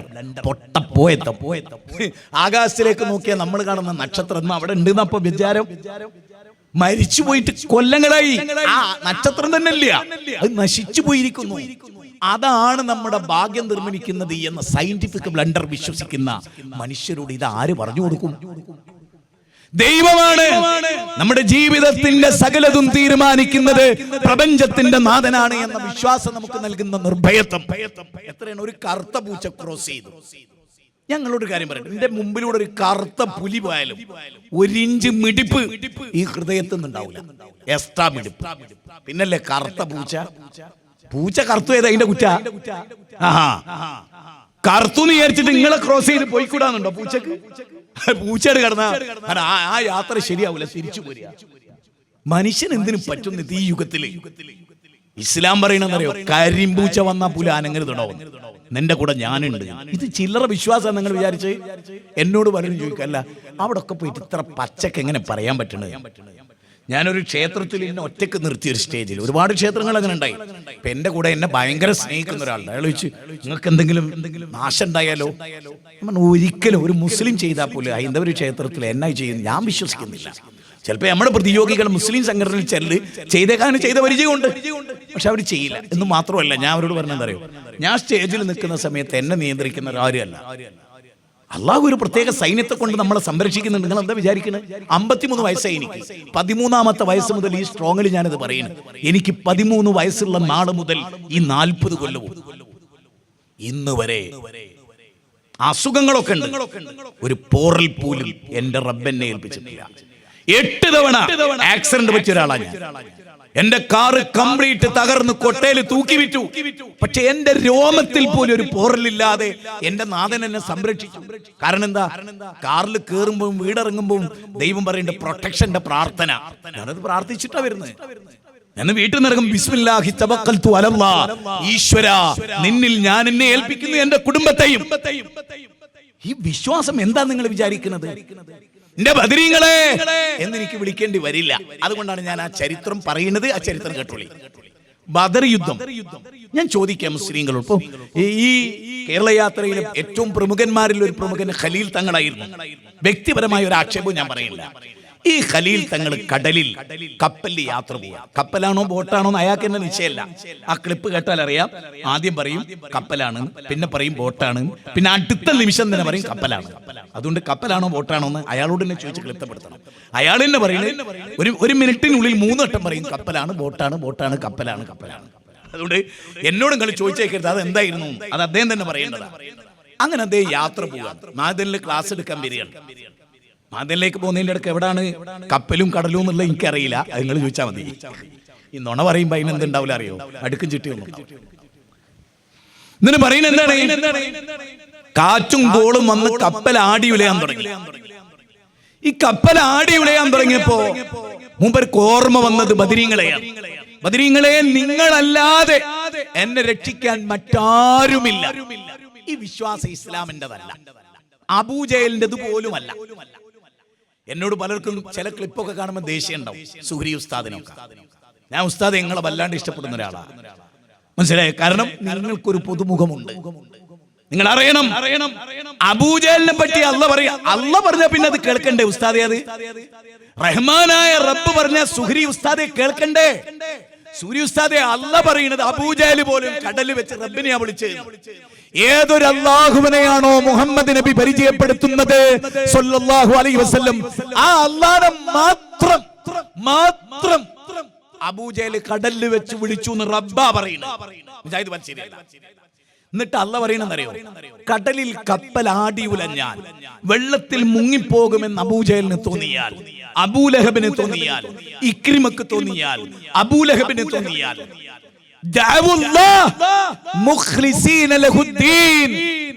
നിഷ്കളങ്കമായി റബ്ബിനെ മാത്രം വിളിക്കും. ആ സമയത്ത് അവരുടെ മനസ്സെന്താ അറിയോ? ഇഖ്ലാസ് എന്നുള്ള പദത്തിന്റെ അർത്ഥം എന്താ അറിയോ? ലബനൻ ഖാലിസ എന്ന് പറഞ്ഞ അതിന്റെ അർത്ഥം എന്താ അറിയോ? അള്ളാഹു ഉപയോഗിച്ചൊരു പരിശുദ്ധ പാല്, ലബനൻ ഖാലിസ. എന്താ അത് പറയാൻ കാരണം? രക്തത്തിന്റെയും കാഷ്ടത്തിന്റെയും ഇടയിൽ ഇത് രണ്ടിലും പെടാതെ, ഇത് രണ്ടിന്റെ ഒരംശവും ചേരാതെ പരിശുദ്ധമായ പാല് പോലെ നിങ്ങളുടെ ഹൃദയത്തിൽ ദൈവത്തിന്റെ സ്ഥാനത്തൊരു അമ്പിയാനെയോ ഒരു വലിയനെയോ വെച്ചാൽ അത് തൗഹീദിനെതിരാണ്. എന്നിട്ട് എന്താ അല്ലാഹ് പറയുന്നത്? അബൂജഹൽ കാറ്റും കോളും വന്നാൽ ഇബ്രാഹിം നബിയെ എന്ന് വിളിക്കൂല, ഈസാ നബിയെ കാക്കണേന്ന് വിളിക്കൂല, വദ്ദേ വിളിക്കൂല എന്ന് മാത്രല്ല അല്ലാഹ് പറഞ്ഞു, ആ കടലിൽ വെച്ച് കരയിൽ ഓർത്ത് വിളിച്ച ഒരാളെയും ഓർക്കുക പോലുമില്ല. എന്നിട്ട് അവിടുന്ന് പറയണതയോ, അല്ലാഹ് നീയല്ലാതെ എന്നെ രക്ഷിക്കാൻ ആരുമില്ലല്ലാ എന്ന് വിളിച്ച ആളാണ് അബൂജഹൽ. ഖലീൽ തങ്ങളോ? ബദരീങ്ങളെ, നിങ്ങളല്ലാതെ ഇല്ല. ഞാൻ ചോദിക്കുന്നു, ഏതാണ് ഈ മതം? ഏതാണ് ഈ മതം? അബൂജഹലിന്റെ മതം പോലുമല്ല ഇത്. അബൂജഹലിന്റെ മതം പോലും സ്വീകരിക്കപ്പെട്ടിട്ടില്ല. പിന്നല്ലേ ഇത് കടലിൽ വെച്ച് അല്ലാഹനെ മാത്രം വിളിച്ചിട്ടും അബൂജഹൽ കാഫറായിട്ട് മരിച്ചു.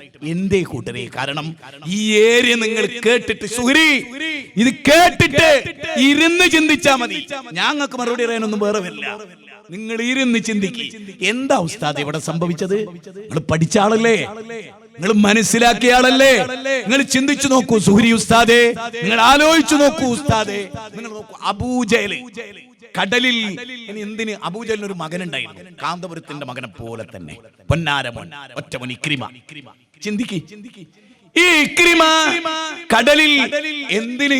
അള്ളാന്റെ റസൂലിന്റെ മതം സ്വീകരിക്കൂല, അള്ളാനെ മാത്രം വിളിക്കാൻ ഞാൻ തയ്യാറല്ല, അല്ലല്ലാത്ത വലിയകളെയും വിളിക്കണം എനിക്ക്, അവർക്ക് അള്ള കൊടുത്ത കഴിവാണ് എന്ന് വിശ്വസിച്ച ആളാണ് ആര്? ഇക്രിമ. ഇക്രിമ ആരാ? അബൂജഹലിന്റെ മോനാ. ഇനി ഞാൻ വേറെ എന്ത് പറയണം? അബൂജഹലിന്റെ മകൻ കപ്പലിൽ കയറി. കപ്പലിൽ കയറുന്ന എന്തിനാ? അള്ളാനെ മാത്രം വിളിക്കുന്ന കാര്യം അംഗീകരിക്കാൻ പറ്റിയില്ല. അള്ളാനെ മാത്രോ? അവര് പറഞ്ഞതിന് എന്താണ്? എന്താ അവര് പറഞ്ഞത്? അജലല്ലാലിയത ഇലാഹൻ വാഹിദ ഇന്ന ഹാദാ ലശൈഉൻ ഉജാബ്. 38-ാം അധ്യായം 5-ാമത്തെ വചനം ഖുർആനാ പറയുന്നത്. വ്യത്യസ്ത ഇലാഹുകളെ മുഹമ്മദ് ഒറ്റ ഇലാഹാക്കി. ശരിക്കും നിങ്ങൾ ഈ ഖുർആന്റെ വചനം മതി സമസ്തക്ക് എന്താണ് സംഭവിച്ചതെന്ന് മനസ്സിലാക്കാൻ. എന്താ പറയുന്നത്? ഒരുപാട് ആളെ വിളിക്കുന്ന സ്വഭാവം. അമ്പർന്നങ്ങളെ കാക്കണേ, ഉള്ളാളം നിങ്ങളെ കാക്കണേ, ഭീമാ ഉമ്മിച്ച രക്ഷിക്കണേ, മൊനമ്പത്ത് ബീവിയെ കാക്കണേ. ഇപ്പത്രേ ഞാൻ നിങ്ങളോട് പറയാം, നിങ്ങൾ ശരിക്കും ചിന്തിക്കേണ്ട ഒരു ഏരിയയാണ് ഈ പറയുന്നത്. ഇക്രിമ കപ്പലിൽ കയറി. കപ്പലിൽ കയറിയപ്പോ തന്നെ കാറ്റും കൂളും വന്നു. ശരിക്കും അള്ളാഹ് ഹിദായത്ത് കൊടുക്കുകയാണ്. ഇക്രിമക്ക്, അബൂജഹലിന്റെ മോനെ ഹിദായത്ത് കൊടുക്കുകയാണ്. എങ്ങനെ? കാറ്റും കൂളും വന്നിട്ട് പായക്കപ്പൽ ഇങ്ങനെ ആട്ടി ഒലഞ്ഞു. അപ്പൊ അതേ ആളുകളുടെ പായക്കപ്പലിൽ ബാക്കിലുള്ള ഇക്രിമ. അപ്പൊ കപ്പിത്താൻ വിളിച്ചു പറയാണ്, ഈ കപ്പലിന്റെ കപ്പിത്താൻ വിളിച്ചു പറയാണ്, എന്ത്? അള്ളാനെ വിളിച്ചോളി, വേറെ രക്ഷല്ലോ. ഇത് കേട്ടപ്പോ അബൂജഹലിന്റെ മോനെ സഹിച്ചില്ല. അബൂജഹലിന്റെ മോൻ ഇങ്ങനെ ആളെയൊക്കെ ഇങ്ങനെ വകഞ്ഞു മാറ്റി മുന്നോട്ട് വന്നിരിച്ചു. എന്താ പറഞ്ഞേ? അള്ളാനെ മാത്രം വിളിച്ചാലേ കാര്യം. എന്താ പറഞ്ഞത്? മുഹമ്മദ് നബി പറഞ്ഞ അള്ളാനെ വിളിച്ചാലേ. മുഹമ്മദ് നബി പറഞ്ഞ അള്ളാനെ വിളി. അപ്പൊ ഇബ്രാഹിം നബിനെ വിളിച്ചൂടാ? ഇല്ല. ഈസാ നബിനെ വിളിച്ചൂടാ? ഇല്ല. ഔലിയാക്കളെ വിളിച്ചൂടാ? ഇല്ല. ഔലിയാക്കളെ വിളിച്ചൂടാ? ഇല്ല. മാത്രമല്ല അബൂജഹലിന്റെ മകൻ അതുവരെ ഔലിയാക്കളെ പിന്നാലെ പോയ ആളാ. അത് പറയുന്ന ഒരു ഔലിയാക്കളെ പിന്നാലെ പോയി ഇക്രിമാന്ന് അള്ള പറയുന്ന ഒരു ഖുർആന്റെ വചനം കേട്ടോ. മുജാഹിദ് കഴിഞ്ഞപ്പോ ഞെട്ടലുണ്ടാവും. അങ്ങനെ ഉണ്ടോ ഖുർആൻ? അങ്ങനെ ഉണ്ട്. വായിച്ചിട്ടില്ലെങ്കിൽ വായിച്ചോ. 39-ാം അധ്യായം 3-ാമത്തെ വചനം വായിക്കേണ്ട. ഹക്കത്തിലാവത്ത് എടുത്ത് അബൂജഹലും ഇക്രിമയും അബൂലഹബും ഔലിയാക്കളെ പിന്നാലെ പോയി അള്ള പറയുന്ന ആയത്ത് നിങ്ങൾ കേട്ടിട്ടുണ്ടോ? ഞാൻ എന്റെ വകയല്ല, നിങ്ങളൊന്ന് കേട്ടു നോക്കി. 39-ാം അധ്യായം 3-ാമത്തെ വചനം. ഇപ്പൊ മൊബൈൽ എടുത്തൊന്ന് കയ്യിൽ പിടിച്ചു നോക്കിയേ. മുജാഹിദ് ബാലുശ്ശേരി നുണ പറയാണോ? അലാ ലില്ലാഹി ദീനുൽ ഖാലിസു വല്ലദീന ഇത്തഖദൂ മിൻ ദൂനിഹി ഔലിയാ. അല്ലാഹുവിന് പുറമെ ഔലിയാക്കളെ പിന്നാലെ പോയവർ, ജീവിതം തുലച്ചവർ. അവരെന്താ പറയുന്നത്? ഞങ്ങൾ ഔലിയാക്കളെ ആരാധിക്കുന്നില്ല അങ്ങൈമാരെ. ഇനി അഥവാ ആരാധിക്കുന്നത് എന്തിനു വേണ്ടിയാ? അള്ളാന്റെ അടുത്തേക്ക് ഈ ഔലിയാക്കളെ ഞങ്ങൾ അടുപ്പിക്കും. കേരളത്തിലെ സമസ്തക്ക് ഈ വിശ്വാസം അല്ലാതെ എന്താണ്? അലാ ലില്ലാഹി ദീനുൽ ഖാലിസു വല്ലദീന ഇത്തഖദൂ മിൻ ദൂനിഹി ഔലിയാ. അർത്ഥം വെക്ക്, ഔലിയാക്കളെ അള്ളാനെ വിട്ടിട്ട് ഔലിയാക്കളെ പിന്നാലെ പോയവർ. സിയമടൂരിന്റെ പിന്നിലാ. അനല്ലാ എന്ന് പറഞ്ഞത്രേ സിയമടൂര്, ഞാനാണല്ലാ. അപ്പൊ സമസ്ത എവിടെയുള്ളത്? സിയമടൂർ എന്ന അള്ളാന്റെ പിന്നിലാണ്. ഇവരുടെ മതം ഏതാണ്? നിങ്ങൾ എന്തിന് ലാ ഇലാഹ ഇല്ലല്ലാഹ് പറയണം? ഷെയ്ഖുൽ ഇസ്ലാം മഹാനായ ഷെയ്ഖ് ജീലാനി ചോദിച്ചതാണ്, നിങ്ങൾ എങ്ങനെ ലാ ഇലാഹ ഇല്ലല്ലാഹ് പറയുന്നത്? നിങ്ങൾക്ക് അതിന് എന്താ അവകാശം? ആയിരക്കണക്കിന് ഇലാഹുകളെ ഹൃദയത്തിൽ പേറുന്ന നിങ്ങൾ. ആരാ ചോദിച്ചത്? അബ്ദുൽ ഖാദർ ജീലാനി. ഷെയ്ഖ് അബ്ദുൽ ഖാദർ ജീലാനി റഹ്മത്തുള്ളാഹി അലൈഹി ചോദിക്കുകയാണ്, നിങ്ങളുടെ ഹൃദയത്തിൽ 1000 ഇലാഹുണ്ട്. സമസ്തക്കാരോട് അദ്ദേഹം അടക്കമുള്ള 1000 ഇലാഹുകളെ മനസ്സിൽ പ്രതിഷ്ഠിച്ച നിങ്ങൾ. എനിക്കിവിടെ അത്ഭുതം തോന്നുന്നൊരു കാര്യം കൂടെ പറയാം. ശരിക്ക് ചിന്തിക്കും. ഇക്രിമാ റളിയല്ലാഹു അൻഹു ചോദിക്കുകയാണ്, കരേല് വിളിച്ച ഒരാളെയും വിളിച്ചാൽ രക്ഷപ്പെടൂലേ? ഇല്ല. കപ്പിത്തം പറയും ഇല്ല. പിന്നെ ആരെ വിളിക്കണം? നീ ഏതൊരു അള്ളാനെ മാത്രാണോ വിളിക്കുക? അതെനിക്ക് പറ്റൂല എന്ന് പറഞ്ഞത്. ആ അള്ളാനെ വിളിച്ചാലേ നിനക്ക് ഇവിടെ രക്ഷപ്പെടൂ. ഇനി ഞാൻ പറയുന്നത് കേൾക്കണം. ഇക്രിമ അബൂജഹലിന്റെ മകനാണ്. ഇക്രിമ പറയാണ്, അങ്ങനെയാണെങ്കിൽ അങ്ങനെയാണ്. ഇപ്പൊ ഞാൻ സമസ്തക്കാരനാണ്. ഇക്രിമ പറയാണ്, ഇപ്പൊ ഞാൻ സമസ്തക്കാരനാണ്. ഔലിയാക്കളെ പിന്നാലെ പോണ ആളാണ്. അള്ളാനേക്കാൾ ഔലിയാക്കളുടെ പിന്നാലെ പോകുന്ന ആളാണ് ഞാൻ വഹാബിയാവും. കരയിലെത്തിയാലേ എന്നെ റബ്ബ് ഇവിടുന്ന് സഹായിച്ചാൽ നിങ്ങൾ വിചാരിച്ചോ ഞാൻ അബൂജഹലിന്റെ മോനായി വിചാരിച്ചു നിൽക്കും? ഇങ്ങനെ ഒരു വാചകം അബ്ദുൽ ഹക്കീം അസേരി പറയാൻ വേണ്ടി കാത്തുകയാണ്. അതിനു വേണ്ടിയുള്ള ദുആയിലാണ്. കാന്തപുരത്തിന്റെ മോൻ ഉറക്കെ വിളിച്ചു പറയും, ഞാൻ ഈ ബദരീങ്ങളെ വിളിക്കൂല, അള്ളാനെ വിളിക്കും. ഇക്രിമയും അബൂജഹലും, അബൂബക്കറിന്റെ മകൻ ഈ മകന്റെ പ്രത്യേകത എന്താ? അതൊരു കേട്ടോളി. ഈ മകൻ പറയുന്നത് നോളർ സിറ്റി നിങ്ങൾക്കറിയാലോ, ഞങ്ങളുടെ നാട്ടിൽ നോളർ സിറ്റി എന്ന് പറയുന്ന സ്ഥലം കൈതപ്പുല്ല്, വയനാട്ടിലേക്ക് പോകുന്നിടത്ത് അടിവാരത്തുന്നതിന്റെ തൊട്ടുമുമ്പ് എന്റെ ഇളയമന്റെ വീടിന്റെ മുറ്റത്ത് പറയുന്നത്, ഈ നോളർ സിറ്റി ഒരുപാട് പ്രതിസന്ധികൾ നേരിട്ടു, ഒരുപാട് ബുദ്ധിമുട്ടുകൾ, പ്രതിബന്ധങ്ങൾ. അപ്പോഴൊക്കെ നാം ബദരീങ്ങളെ വിളിച്ച് പ്രാർത്ഥിച്ചു. കാന്തപുരത്തിന്റെ മകന്റെ വാക്ക, ഔലിയാക്കളെ വിളിച്ച് പ്രാർത്ഥിച്ചു. ഞാൻ പറയണല്ലോ, ആ ക്ലിപ്പ് ഇടേണ്ടി വന്നാൽ ഇനിയൊരു ഘട്ടത്തിൽ നമുക്കാകാവുന്നതാണ്. എന്റെ ചോദ്യത്രേ, നോളർ സിറ്റിയുടെ പ്രതിസന്ധി ഘട്ടത്തിൽ ബദരീങ്ങളെ വിളിച്ചവർ ബദരീങ്ങളെ നിന്ദിക്കുകയാണോ അംഗീകരിക്കുകയാണോ? ഒരു പോയിന്റ് കൊണ്ട് ഇത് ക്ലിപ്തപ്പെടുത്തി ഞാൻ ഇക്രിമാറിലേക്ക് തിരിച്ചു വരും. ശരിക്ക് ചിന്തിക്കേണ്ട പോയിന്റ് ആണ് ഇത്. നിങ്ങൾ ഒരു കാരണവശാലും മറക്കുകയും അരുത്. ബദരീങ്ങൾ ആരാ? നബിയുടെ കൂടെ പങ്കെടുത്ത 313 അവരാരാ? അവർ അള്ളാനെ മാത്രമേ വിളിക്കൂ എന്ന് പറഞ്ഞിട്ട് നാട് വിട്ടു പോകുന്നവരാണ്. എങ്കിൽ അവർ പിന്നെ ഔലിയാക്കളെ വിളിക്കുവോ? നിങ്ങൾ ആദ്യം ചിന്തിക്കേണ്ട പോയിന്റ്, വല്ലദീന ഉഖ്രിജൂ മിൻ ദിയാരിഹിം ബിഗൈരി ഹഖിൻ, ഒരു ന്യായവും കൂടാതെ വീട്ടിൽ നിന്ന് പുറത്താക്കപ്പെട്ടവരാ അവര്. എന്താ കാരണം? അള്ളാനെ മാത്രമേ വിളിക്കൂ എന്ന് പറഞ്ഞതിന്റെ പേരിൽ പോകുന്നവരാ അവര്. ആ ആളുകൾ ബദർ യുദ്ധത്തിൽ എന്തേ ചെയ്തത്? ഞാൻ ചോദിക്കുന്നത്, ഖുർആനാണോ നമ്മുടെ തെളിവ്? തറക്തു ഫീകും അംറൈനി ലം തദില്ലു മാ തമസ്സക്തും ബിഹിമാ കിതാബുല്ലാഹ് വസുന്നത്തു റസൂലി. രണ്ട് കാര്യങ്ങൾ ഞാൻ നിങ്ങളിൽ വിട്ടേച്ചു പോകുന്നു. ആ രണ്ട് കാര്യങ്ങൾ മുറുകെ പിടിക്കുന്ന കാലത്തോളം നിങ്ങൾ വഴി തെറ്റൂല. അത് ഖുർആനും സുന്നത്തുക. വഴി തെറ്റാതിരിക്കാൻ മുറുകെ പിടിക്കേണ്ടത് കപ്പപ്പാട്ടല്ല, കുപ്പിപ്പാട്ടല്ല, മഞ്ഞക്കുളം പാട്ടല്ല. ലേ കാമിൽ സഖാഫി കൊല്ലത്തുകാരൻ പറയുന്നെന്താ? അല്ലെ, മാലപ്പാട്ടിന്റെ കാലം, മൊയ്തീൻ മാലയുടെ കാലം, നഫീസത്ത് മാലയുടെ കാലം, എത്ര സുന്ദരമായ കാലം. പ്രസംഗം കേട്ടിട്ടുണ്ടാവും. നമ്മൾ വിചാരിക്കുന്നത് ഇതൊക്കെ റസൂലിന്റെ കാലത്തുള്ള അല്ല കൂട്ടരെ. 9 നൂറ്റാണ്ടിലായിരുന്നത്. നബി വഫാത്തായിട്ട് 9 നൂറ്റാണ്ട് കഴിഞ്ഞിട്ട്. അബൂബക്കർ സിദ്ദീഖിന് പരിചയമില്ലാത്തൊരു സ്ഥാപനം, ഉമർ ബിൻ ഖത്താബിന് പരിചയമില്ലാത്തൊരു കിതാബ്, ഏറ്റവും വലിയ ശുദ്രകൃതി, അത്രയും ഭീകരമായ ശിർക്കിന്റെ ഗ്രന്ഥം. അല്ലാഹുവിന്റെ ഖുർആൻ പറയണെന്ന് കേട്ടോളി നിങ്ങൾ. സൂറത്ത് അൻഫാൽ 8-ാം അധ്യായം 9-ാമത്തെ വചനം, ഇദ് തസ്തഈസൂന റബ്ബക്കും ഫസ്തജാബ ലക്കും അന്നി മുമിദ്ദുക്കും ബിഹൽഫിൻ മിനൽ മലായികതി മുർദിഫീൻ. ഈ ഖുർആനിക വചനം എങ്ങനെ പുഴുങ്ങി തിന്നും? എങ്ങനെ സമസ്തക്കാരെ നിങ്ങളുടെ കയ്യിലെ ഖുർആനിലുള്ള വാചക? ബദരീങ്ങൾ, ബദറിൽ പങ്കെടുത്തവർ, അവർ ഇസ്തിഹാസ നടത്തി. നമ്മളെന്താ പറയുന്നത്? മൊയ്തീൻ ശൈഖിനോട് ഇസ്തിഹാസ നടത്താം. ഞങ്ങൾ ചോദിക്കുന്നത്, ബദരീങ്ങളോട് ഇസ്തിഹാസ നടത്തുന്ന നിങ്ങളോട് ബദരീങ്ങൾ ഇസ്തിഹാസ നടത്തിയത് ആരോട് എന്ന് ചോദിച്ചാൽ ബബ്ബെ അടിക്കൂല നിങ്ങൾ?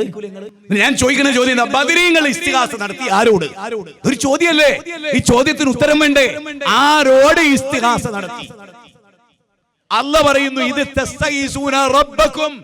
ഇബ്രാഹിം നബിയോട് തേടിയെന്നല്ല, തീക്കുണ്ടാരത്തിൽ നിന്ന് അല്ലാഹ് രക്ഷപ്പെടുത്തിയ മിറാക്കിൾ ഉണ്ടായ ഇബ്രാഹിം നബിയെ വിളിച്ചു എന്നല്ല, ചെങ്കടൽ വിളർത്തി അല്ലാഹ് രക്ഷിച്ച മൂസാ നബിയെ വിളിച്ചു എന്നല്ല, മത്സ്യത്തിന്റെ വായിൽ കിടന്ന് റബ്ബ് രക്ഷപ്പെടുത്തിയ യൂനുസ് നബിയെ വിളിച്ചു എന്നല്ല, ഒരു വ്യാഴവട്ടക്കാലത്തിലധികം രോഗം ബാധിച്ച് അല്ലാഹ് രക്ഷപ്പെടുത്തിയ ഒരു പ്രവാചകനെ കുറിച്ചല്ല.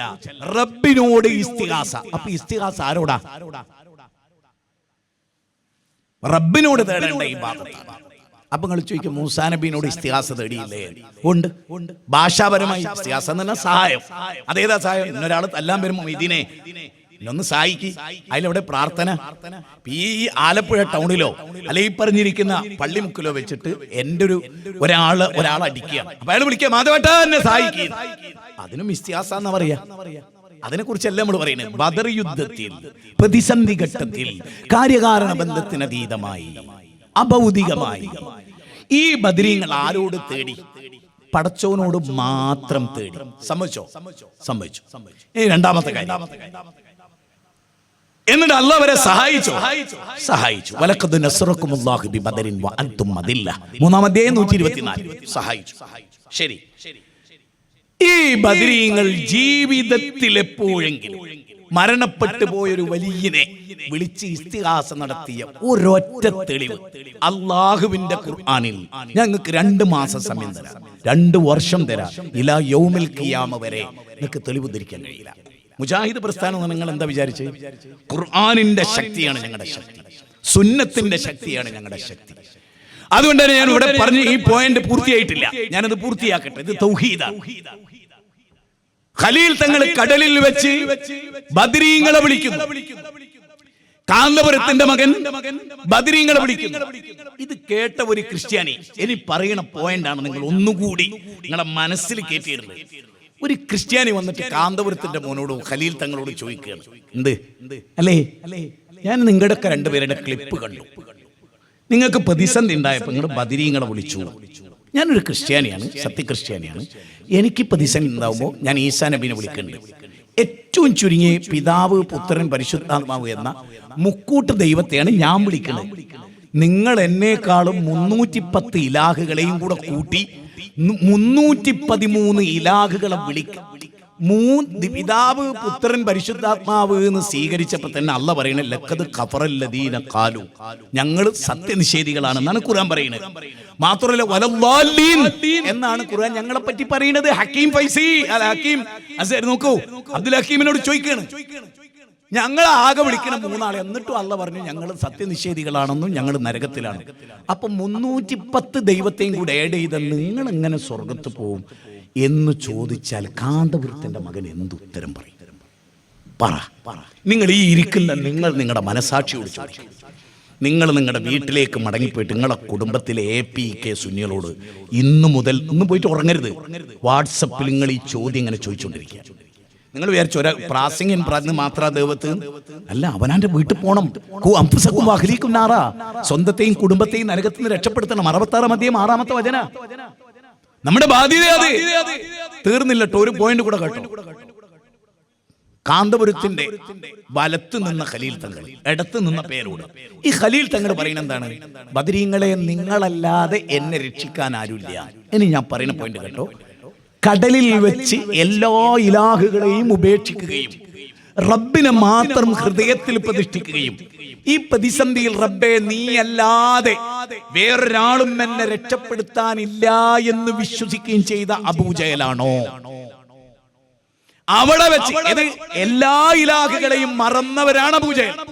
എന്നാൽ അല്ലാഹനെ മറക്കുകയും 313 ഇലാഹുകളെ, നബി അടക്കമുള്ള 313 ഇലാഹുകളെ അക്കടലിൽ വെച്ചോർത്ത ഖലീൽ തങ്ങളും കാന്തപുരവും തമ്മിൽ ഞാൻ പറയുന്നു, ഒരു തുലാസിൽ ഖലീൽ തങ്ങളുടെ വിശ്വാസവും മറുതുലാസിൽ അബൂജഹലിന്റെ വിശ്വാസവും വെച്ചാൽ അബൂജഹൽ ഖലീൽ തങ്ങളെക്കാൾ ബെറ്റർ ആണെന്ന് ഞാൻ പറയുന്നത് എന്റെ നീതിബോധമാണ്, എന്റെ പടച്ചോനെ പേടിയാണ്.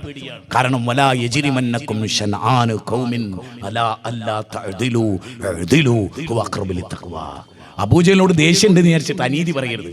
അബൂജഹലിനേക്കാൾ മോശം ഖലീൽ തങ്ങളാണ് തൗഹീദിന്റെ കാര്യത്തിൽ. ഇത് നിങ്ങൾക്ക് മനസ്സിലാകുന്നില്ലെങ്കിൽ എന്റെ കുറ്റമേ അല്ല സുഹൃത്തുക്കളെ, എന്റെ കുറ്റമേ അല്ല സഹോദര, എന്റെ കുറ്റമേ അല്ല പ്രാസ്ഥാനിക പ്രവർത്തകരെ. ഇത്ര ഭീകരമാണല്ലേ?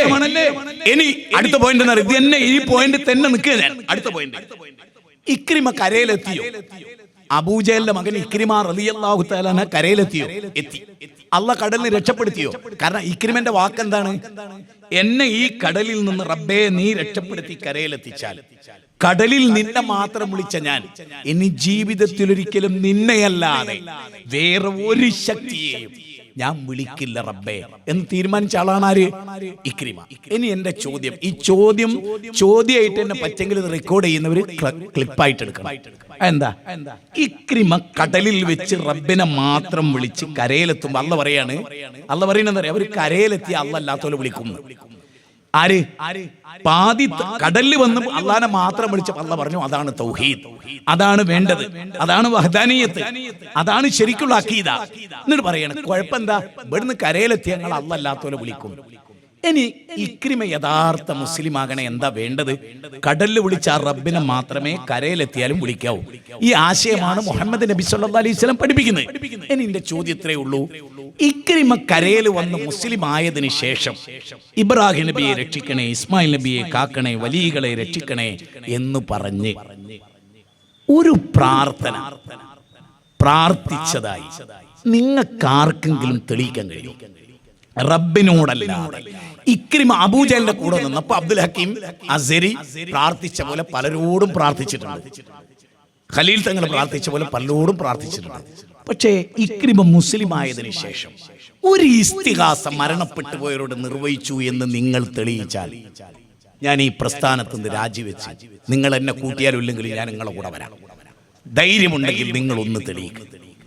സാധ്യമേ അല്ല, ഇലാ യൗമിൽ ഖിയാമ വരെ സാധ്യമല്ല. ഇനി ഞാനൊരു ഖുർആനിക വചനം പറയാം. വിശുദ്ധ ഖുർആനിലെ 39-ാം അധ്യായം 45-ാമത്തെ വചനം. വല്ലാത്തൊരു വചനാട്ടോ. സത്യവും അസത്യവും വേർതിരിക്കുക എന്നുള്ള ഖുർആന്റെ പ്രത്യേകത. ഫുർഖാനാണല്ലോ. ഈ വചനം കേട്ട നിങ്ങൾ കിടുങ്ങി പോകും. ഈ വചനം അറിയണതറിയോ? വൈദാ ദുക്കിറല്ലാഹു വഹ്ദഹു, അല്ലാഹനെ പറ്റി മാത്രം പ്രസ്താവിക്കപ്പെട്ടാൽ പരലോകത്തിൽ വിശ്വാസമില്ലാത്തവർക്ക് അസഹ്യത തോന്നും. ആയത്ത് അവസാനിക്കുന്നത് എങ്ങനെ അറിയോ? അള്ളാന്റെ കൂടെ മൊയ്തീൻ ശൈഖനെ വിളിക്കാം, അള്ളാന്റെ കൂടെ ഭീമാ ഉമ്മിച്ചനെ വിളിക്കാം എന്ന് പറഞ്ഞാൽ അവർക്കതാ ഹാപ്പി ആകുന്നു. ഒന്നുകൂടി എന്റെ ഭാഷയിൽ പറഞ്ഞാൽ APകൾക്കതാ ഹാപ്പി ആകുന്നു. AP ഗ്രൂപ്പിനതാ ഹാപ്പി ആകും. എപ്പോ?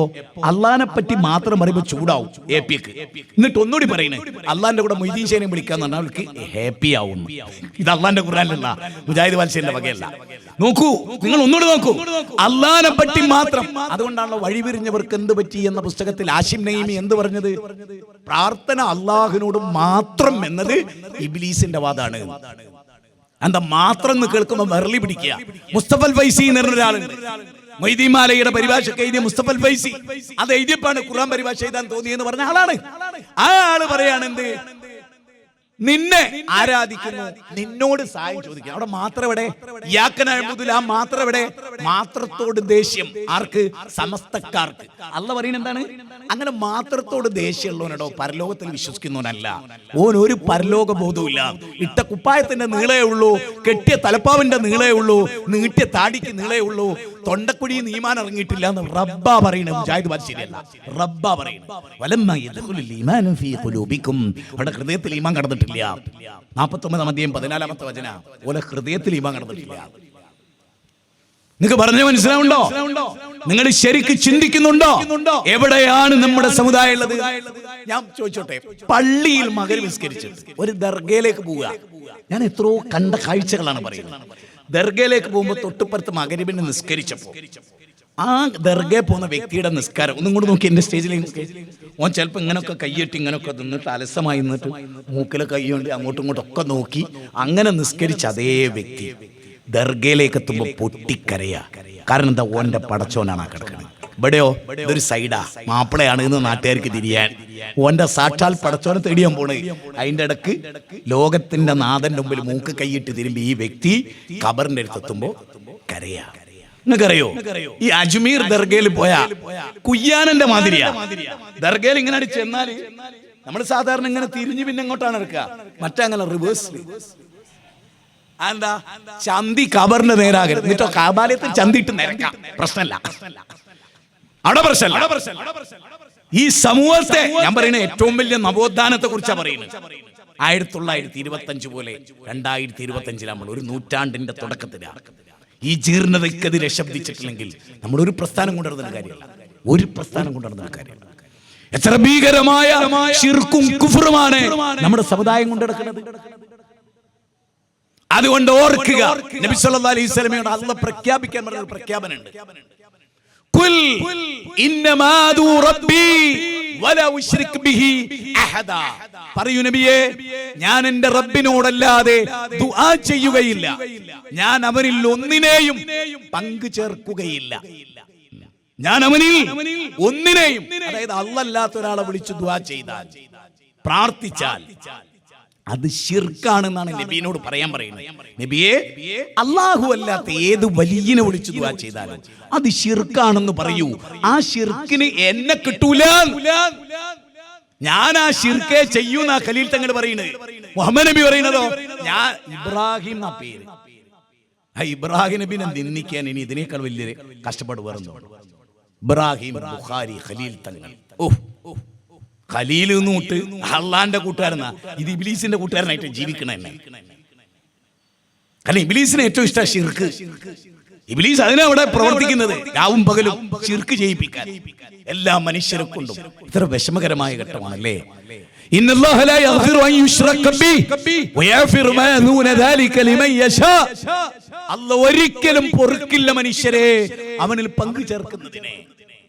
നിങ്ങൾ നോക്ക്, ഇബ്രാഹിം നബി അലൈഹിസ്സലാത്തു വസ്സലാമിനെ തീക്കുണ്ടാരത്തിലേക്ക് എറിയാം. അപ്പൊ ജിബ്രീൽ വന്നിട്ട് ചോദിക്കണം, എന്റെ ഹെൽപ്പ് വേണോ? ശരിക്ക് ചിന്തിക്കേണ്ട ഒരു പോയിന്റാണ്. ഒരു മലക്കിന്റെ സഹായം ഇബ്രാഹിം നബി പറയാൻ ആവശ്യമില്ല. എന്തിനെങ്ങോട്ട് പോകുന്നു? എന്റെ വിശ്വാസം എന്താണ്? എന്റെ സ്വഭാവം എന്താണ്? ഞാൻ എന്തിനു വേണ്ടി നിലകൊള്ളുന്നു എന്ന് എന്റെ റബ്ബിനറിയാം. എന്റെ റബ്ബ് മതി എനിക്ക്. ഹസ്ബിയല്ലാഹ് വനിഅമൽ വകീൽ. എനിക്ക് എന്റെ റബ്ബ് മതി. അലൈസല്ലാഹു ബികാഫിൻ അബ്ദാ. 39-ാം അധ്യായം 36-ാമത്തെ വചന. ഈ ചോദ്യം എന്താ സമസ്തക്കാർ കേൾക്കാത്തത്? അതിന് നമ്മളോട് കുതിര കയറുക ചെയ്യും. അലൈസല്ലാഹു ബികാഫിൻ അബ്ദാ. അടിമക്ക് അല്ലാഹ് പോരെ? അപ്പൊ ഇവര് പറയാ പോരാ, ഞങ്ങൾക്ക് സിഎം മടവൂര് വേണം. എന്നെ അത്ഭുതപ്പെടുത്തിയ ഒരു കാര്യം പറഞ്ഞു. കോഴിക്കോട് ബീച്ച് ഹോസ്പിറ്റലിൽ കേട്ടല്ലോ, കൈവന്നിച്ചേ. കോഴിക്കോട് ഒരു ബീച്ച് ഹോസ്പിറ്റലിൽ കടപ്പുറത്ത് തർക്കാറുണ്ട്. ഈ ഹോസ്പിറ്റലിൽ ഒരു കുട്ടി മരിച്ചു. ഒരു ചെറുപ്പക്കാരനായ കുട്ടി, 10 വയസ്സോ അങ്ങനെ എന്തോ. കുട്ടി മരിച്ചിട്ട് ആംബുലൻസിൽ കുട്ടിനെ കൊണ്ടുപോവാ കുട്ടിന്റെ നാട്ടിലോട്ട്. അപ്പൊ ഉണ്ട് CM മടവൂർ ഒരു കൊടയായിട്ട്. നിങ്ങൾ ചിന്തിക്കണേ, CM മടവൂർ ഒരു കൊടയായിട്ട് ആംബുലൻസ് തടുത്ത്, എന്നിട്ട് ബാക്കിലെ ഡോറ് തുറന്നിട്ട് കൊട കൊണ്ട് ഈ മരിച്ചെടുക്കണ കുട്ടീനോട് എണീക്കടാ ഓടുന്നു CM മടവൂര്. അപ്പോഴേക്ക് എന്നെ കുട്ടി തട്ടിപ്പടിച്ച് എണീച്ച് കുട്ടി പോയി. ഇതാരാ പറയുന്നത്? പകര മുഹമ്മദ് അഹ്സനി എന്ന ലോകത്തെ ഏറ്റവും കൂടുതൽ കള്ളം പറഞ്ഞ മനുഷ്യ ചരിത്രത്തിൽ അയാളെപ്പോലെ കള്ളം പറഞ്ഞ ഒരാളും ഭൂമുഖത്തുണ്ടാവില്ല. ഞാൻ വെറുതെ പറയാം, ഒരു മനുഷ്യൻ പ്രസംഗിച്ചു തുടങ്ങിയ കാലം മുതൽ ഈ 10-70 വയസ്സ് വരെ നുണ മാത്രം പ്രസംഗിച്ച, ഹംദും സലാത്തും കഴിഞ്ഞാൽ ആദ്യാക്ഷരം മുതൽ അന്ത്യാക്ഷരം വരെ കള്ളം മാത്രം പറഞ്ഞ ഒരു പുരോഹിതൻ അള്ളാഹ്ക്ക് ഇത്ര വെറുപ്പുണ്ടാകാൻ സാധ്യതയുണ്ടോ? പരിശോധിക്കപ്പെടേണ്ടതുണ്ട്. അള്ളാഹുവിന്റെ ശാപകോപങ്ങൾക്ക് പാത്രീഭൂതരായിരുന്ന ഒരു പുരോഹിതൻ ജീവിതത്തിൽ ഒരു മിനിറ്റ് പോലും അള്ളാഹിനെ പറ്റി. നിനക്കറിയോ, ചാലിയം എന്ന് പറഞ്ഞ സ്ഥലത്ത് അദ്ദേഹം ദർസ് നടത്തുന്നത്. ഈ സാധുവായ ഞാൻ അവിടെ പോയി പ്രസംഗിച്ചിട്ട് ചോദിച്ചു ഇയാളോട്, 1 മിനിറ്റ് റബ്ബിനെ പറ്റി നിങ്ങൾ പ്രസംഗിച്ച ഒരു ക്ലിപ്പ് ഇടാമോ? അതിന് അയാൾ എനിക്ക് മറുപടി പറഞ്ഞ് കേൾക്കണ്ടേ നിങ്ങൾക്ക് സഹോദരങ്ങളെ, ഞാൻ 1 മിനിറ്റും അള്ളാഹിനെ പറ്റി പ്രസംഗിച്ചിട്ടില്ല. ബാലുശ്ശേരി പറഞ്ഞത് ശരിയാണ്, ഞാൻ റസൂലിനെ പറ്റി പ്രസംഗിച്ചിട്ടുണ്ട്, എനിക്ക് അത് മതി സ്വർഗത്ത് പോകാൻ.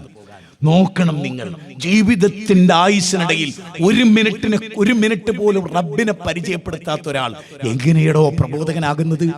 എങ്ങനെ ദായിയാകുന്നു? ചിന്തിക്ക്. എത്ര എത്ര എത്ര എത്ര ഭീകരമാണ് സഹോദര. അയാൾ പറയാണ്, ബീച്ച് ഹോസ്പിറ്റലിൽ ഈ ആംബുലൻസ് അതിന്റെ പിറകു തുറന്നിട്ട് കുട്ടീനോട് അങ്ങനെ കുട്ടി എണീച്ചാട് പോയി.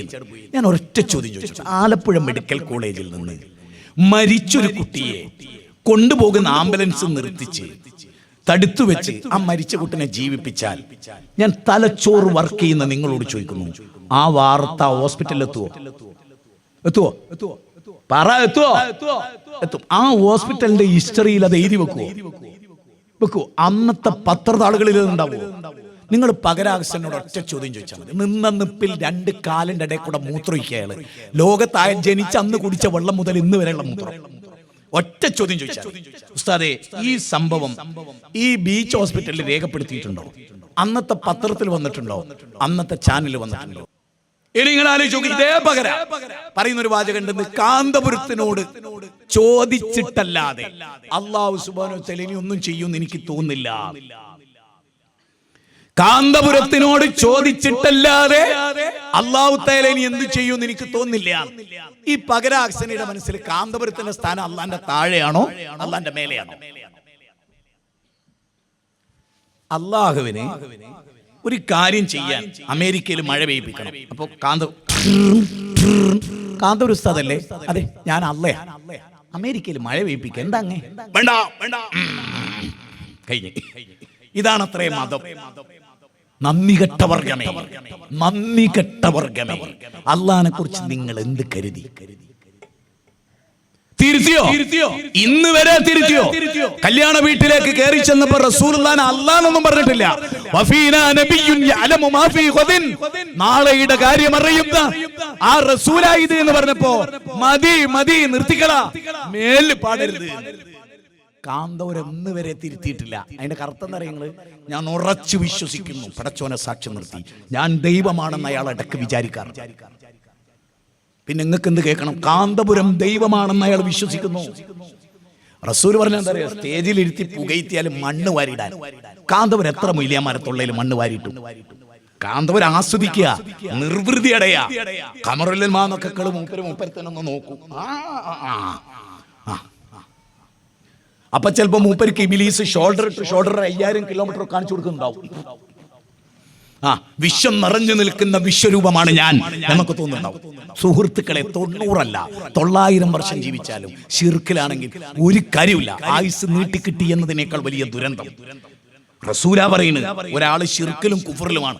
ഓനെ ഞാൻ 90 വയസ്സ് കൊടുത്തു എന്ന് പറഞ്ഞാൽ അതിന്റെ അർത്ഥം എന്താ അറിയോ? ഓനെ ഞാൻ പിടിച്ച പോലെ ഒരാളെയും കേരളത്തിൽ നിന്ന് പിടിച്ചിട്ടില്ല. റസൂലാ പറയില്ല, മുത്തുനബിയാ പറയുന്നത്. ഒരുത്തന് ദീർഘായുസ് നൽകപ്പെട്ടു, ഓൻ തൗഹീദിലും നന്മയിലുമായിരിക്കണം. ഓന്റെ ജീവിതം കട്ടപ്പുകയാണ്. ഇനി എങ്ങനെ അത് തെളിച്ചു പറയേണ്ടതെന്ന് എനിക്കറിയില്ല. നിങ്ങൾ ഇന്നെ അടുത്ത കൊല്ലം വിളിച്ചാലും എനിക്ക് വിഷയമല്ല, വിളിച്ചിട്ടില്ലെങ്കിലും എനിക്ക് എന്തല്ല വിഷയമല്ല. കാരണം നാളാൻ ജീവിക്കും എനിക്കറിയില്ല. ഈ സത്യം പറഞ്ഞുകൊണ്ട് മരിച്ചു വീണ അതാണ് ഭംഗി എന്ന് വിചാരിക്കാൻ ഞാൻ. അതുകൊണ്ട് സുഹൃത്തുക്കളെ, പടച്ചോനിലേക്ക് മടങ്ങണം, പടച്ച റബ്ബിലേക്ക് മടങ്ങണം, റഹ്മാനായ റബ്ബിലേക്ക് മടങ്ങിയേ പറ്റൂ. ആ അല്ലാഹനെ മാത്രം വിളിക്കുക. ഇപ്പൊ സക്കരിയ നബിയുടെ ചരിത്രം എന്തിനാണ് സൂറത്ത് മറിയം എന്ന് പറഞ്ഞ അധ്യായം എപ്പോഴെങ്കിലും ആലോചിച്ചിട്ടുണ്ടോ? 19-ാം അധ്യായമാണ് സൂറത്ത് മറിയം. സൂറത്ത് മറിയം എപ്പോഴെങ്കിലും ഉമ്മത്തെ ആമിനത്താത്ത വായിച്ചിട്ടുണ്ടോ? സൂറത്ത് മറിയം എന്താ അതിന്റെ തുടക്കം?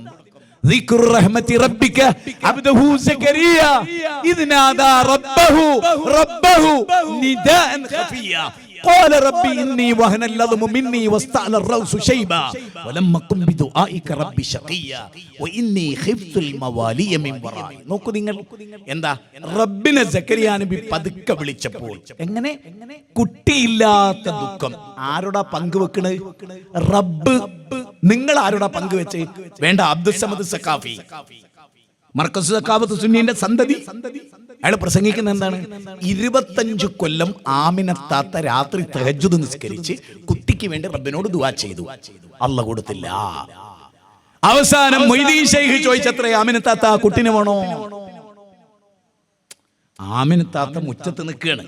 ആമിനത്താത്തന്റെ വീട്ടിന്റെ മുറ്റത്ത് നിൽക്കുമ്പോൾ സീമടൂർ അപ്പുറത്തോട് നടന്നു. എന്നിട്ട് സീമടൂർ ചോദിക്കുകയാണ്, കുട്ടീനെ വേണോ? നമ്മളാണെ കണ്ണടിച്ച് പൊട്ടിച്ചേളില്ലേ? നമ്മളെ ഭാര്യ മുറ്റത്ത് നിൽക്കുമ്പോൾ അതിലോട് പോകുന്ന ഒരുത്തം ചോദിക്കുക, എനിക്ക് കുട്ടീനെ വേണമെന്ന് വെച്ചാൽ അതിന്റെ അർത്ഥം എന്താ? ക്ഷമിക്കുക നിങ്ങൾ. എന്താണ് അതിന്റെ അവസ്ഥ? നിങ്ങൾ ചിന്തിക്കും. താടിയും തലപ്പാവും വെച്ച് ജനങ്ങളെ പറ്റിക്കുന്ന ഈ വർഗത്തെ കുറിച്ച് ആലോചിക്കുക. കഷ്ടമുണ്ട്. ഒരു കാലത്ത് മുജാഹിദ് പ്രസ്ഥാനം ഈ വേഷത്തെ വെറുത്ത് എന്തുകൊണ്ടറിയോ? ഈ വേഷത്തിട്ട് ജനങ്ങളെ പറ്റിക്കുക. അപ്പൊ വേഷത്തോട് പോലും വെറുപ്പായി. വേഷത്തോട് വെറുക്കേണ്ട കാര്യമല്ല. ആ വേഷം നല്ല വേഷമാണ്, ആ വേഷം സ്വീകരിക്കുക. പക്ഷെ ആ വേഷം ഇട്ടിട്ട് മനുഷ്യരോട് എന്ത് ചെയ്യുന്നു നാം? നമ്മുടെ വേഷവും വലിപ്പവും കണ്ടിട്ടാണ് ജനങ്ങൾ നമ്മളെ സാധാരണക്കാരെ നമ്മളെ വിശ്വസിക്കുന്നത്. ഉസ്താദ് സത്യത്തിലേക്കാണ് നയിക്കുന്നതെന്ന് വിചാരിച്ചിട്ട്.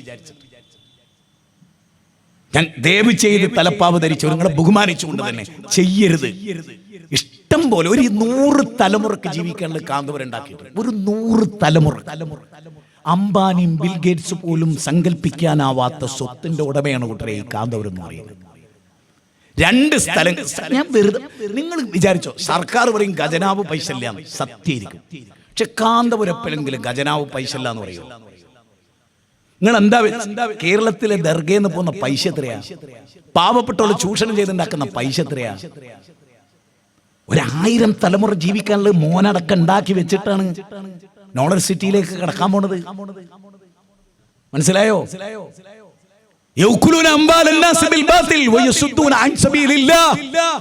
പണ്ഡിത പുരോഹിതന്മാരിൽ ഭൂരിപക്ഷവും ജനങ്ങളുടെ ധനം അന്യായമായി തിന്നുന്നവരാണ്.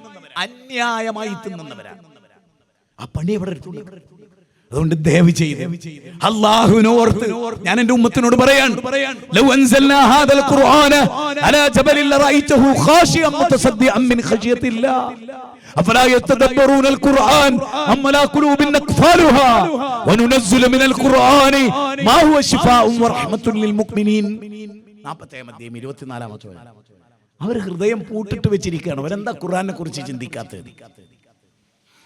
ഇനി ഞാൻ പറഞ്ഞ പോയിന്റ് പൂർത്തിയാക്കട്ടെ. സക്കറിയ നബി അള്ളാഹിനോട് പറയുന്ന, റബ്ബേ എന്റെ തലമുടി നരബാധിച്ച് കത്തി പടച്ചോനെ, എല്ലൊക്കെ ദുർബലാണ് എന്ന് പറഞ്ഞാൽ അത്രയും വലിയ വാർദ്ധക്യം, പടു കിളവനാവുക എന്നൊക്കെ നമ്മൾ പറയില്ലേ, അത്രയും വലിയ വാർദ്ധക്യം. എന്നിട്ട് അദ്ദേഹം അള്ളാഹിനോട് പറയാം, റബ്ബേ എന്റെ ഭാര്യ വന്ധ്യയുമാണ്, എന്റെ ഭാര്യ വന്ധ്യയുമാണ്, ഇനി ഒരു കുട്ടി ഉണ്ടാവൂല റബ്ബേ. എന്നിട്ട് അദ്ദേഹം എന്താ പറയുന്നത്? നിന്നോട് ദുആ ചെയ്തിട്ട് ഞാൻ ഹതഭാഗ്യനല്ല, ഞാൻ നിരാശനല്ല, എനിക്ക് നിരാശയില്ല. എന്താ കാരണം? ബാപ്പയില്ലാതെ ഉമ്മയില്ലാതെ ആദം നബിയെ സൃഷ്ടിച്ച പടച്ചോനെ, അതുപോലെ ബാപ്പാന്റെ സാന്നിധ്യമില്ലാതെ ഈസാ നബിയെ സൃഷ്ടിച്ചിട്ടുണ്ട് പടച്ചോൻ. അതുകൊണ്ട് നാഥ, നീ കുന്നെന്ന ശബ്ദം കൊണ്ട് അത്ഭുതം സൃഷ്ടിക്കുന്ന റബ്ബ, എനിക്ക് കുട്ടികളെ കൊണ്ടാ. ഇനി ഒന്ന് കേൾക്കണ്ടേ നിങ്ങൾക്ക്? ഇത് 19-ാം അധ്യായത്തിലാണ്. ഇനി 3-ാം അധ്യായം ഈ രംഗം പറയണ എങ്ങനെ അറിയും? അതൊരു വല്ലാത്തൊരു കറാമത്തേര് ബന്ധപ്പെടുത്തിയിട്ടാ. ഇവിടെ ഒരു മുന്തിയ ബീവി, ആ നാട്ടില് സക്കറിയ നബിന്റെ നാട്ടിലൊരു മുന്തിയ ബീവി, ആ ബീവിയുടെ പേര് മറിയം. ആ മറിയം ബീവിയെ കുറിച്ച് ഖുർആൻ എന്താ പറയുന്നത്? 34 സ്ഥലത്താ പറയുന്നത്. 34 സ്ഥലത്ത് പേരെടുത്ത്. ക്രിസ്ത്യാനികളെ നിങ്ങൾ ഓർക്കണം, ഖുർആനിലെ മുന്തിയ ബീവിയാണ് മറിയം ബീവി. ബൈബിളിൽ അത്ര മുന്തിയ ബീവി അല്ല. ചിന്തിക്കണം, ഞാൻ വെറുതെ പറയല്ല, തെളിവിന്റെ അടിസ്ഥാനത്തിലാണ് പറയുന്നത്. ഈ മറിയം ബീവി മിഹ്റാബില്, പള്ളിയുടെ മിഹ്റാബില്, സക്കറിയ നബി മിഹ്റാബിൽ വരുമ്പോ എന്താ കാണുന്നത് അറിയോ? വവജദഹാ ഇൻദഹാ റിസ്കാ. ആ സമയത്തൊക്കെ അവരെടുത്ത് എന്തെങ്കിലും ഒരു ഉപജീവനം, ഭക്ഷണം, ഫ്രൂട്ട്, അങ്ങനെ സീസൺ അല്ലാത്ത കാലത്തുള്ള ഫ്രൂട്ടും ഭക്ഷണവും കാര്യവും ഒക്കെ അങ്ങനെ കിട്ടുകയാണ്. അപ്പൊ സക്കറിയ നബി അത്ഭുതപ്പെടുകയാണ്, മറിയമിന് ഇങ്ങനെ ഇത് ഇവിടുന്ന് കിട്ടി. അപ്പം സക്കറിയ നബി ചോദിക്കുകയാണ്, ശരിക്കും നോക്ക് നിങ്ങൾ, എവിടുന്ന് കിട്ടി മറിയമേ? ഈ ചോദ്യം പോലും എന്തിനു വേണ്ടി അറിയോ? സമസ്ത ശരിയല്ല എന്ന് പഠിപ്പിക്കാനാ, EKAP സുന്നി ശരിയല്ലെന്ന് പഠിപ്പിക്കാനാ, മുജാഹിദ് ശരിയാണെന്ന് പഠിപ്പിക്കാനാ. മനസ്സിലാവുണ്ടോന്ന് എനിക്കറിയില്ല. എന്താ കാരണം? നോക്കൂ നിങ്ങൾ,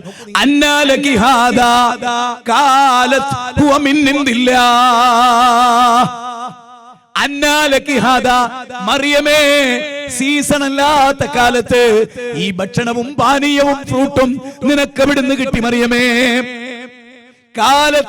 അപ്പം മറിയം പറയുകയാണ്,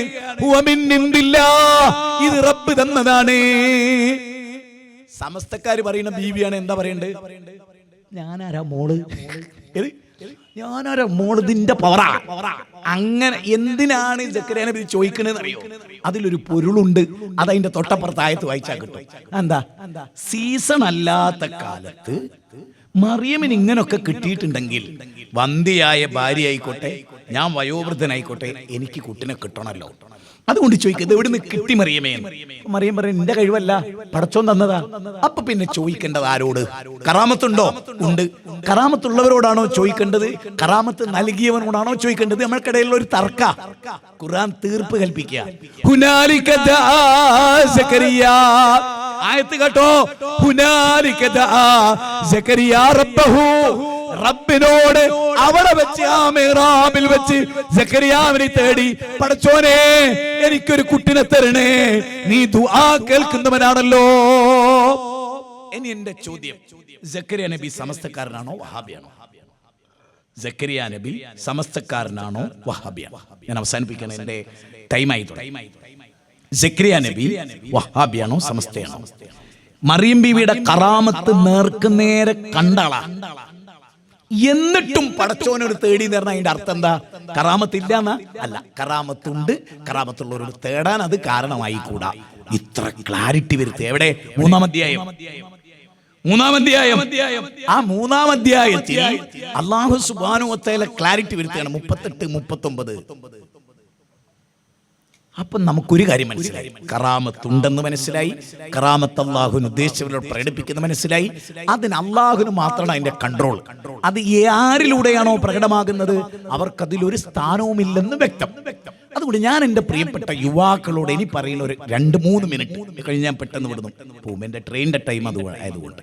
സഹോദര, ശരിക്കും നിങ്ങൾ ആലോചിച്ചോ, ഈ യൗവനം 2026 ഈ യൗവനത്തിൽ നമ്മൾ എന്ത് ചെയ്യൂ? കഞ്ചാവിന് അടിമപ്പെട്ടവർ, മ്യൂസിക്കിന് അടിമപ്പെട്ടവർ, പോൺ സൈറ്റിന് അടിമപ്പെട്ടവർ, അനേകത്തിൽ എന്തിന് ജീവിക്കുന്നു എന്ന് പോലും ഇപ്പോഴത്തെ യുവാക്കൾക്ക് അറിയില്ല. നേരം പുലരുന്നു, മൊബൈൽ കയ്യിലെടുക്കുന്നു, രാത്രി 2 മണി വരെ മൊബൈൽ കഴിച്ചു കൂട്ടുന്നു, ജോലിക്ക് പോണില്ല, കുടുംബത്തെ പോറ്റുന്നില്ല, യാതൊരു നന്മകളുമില്ല.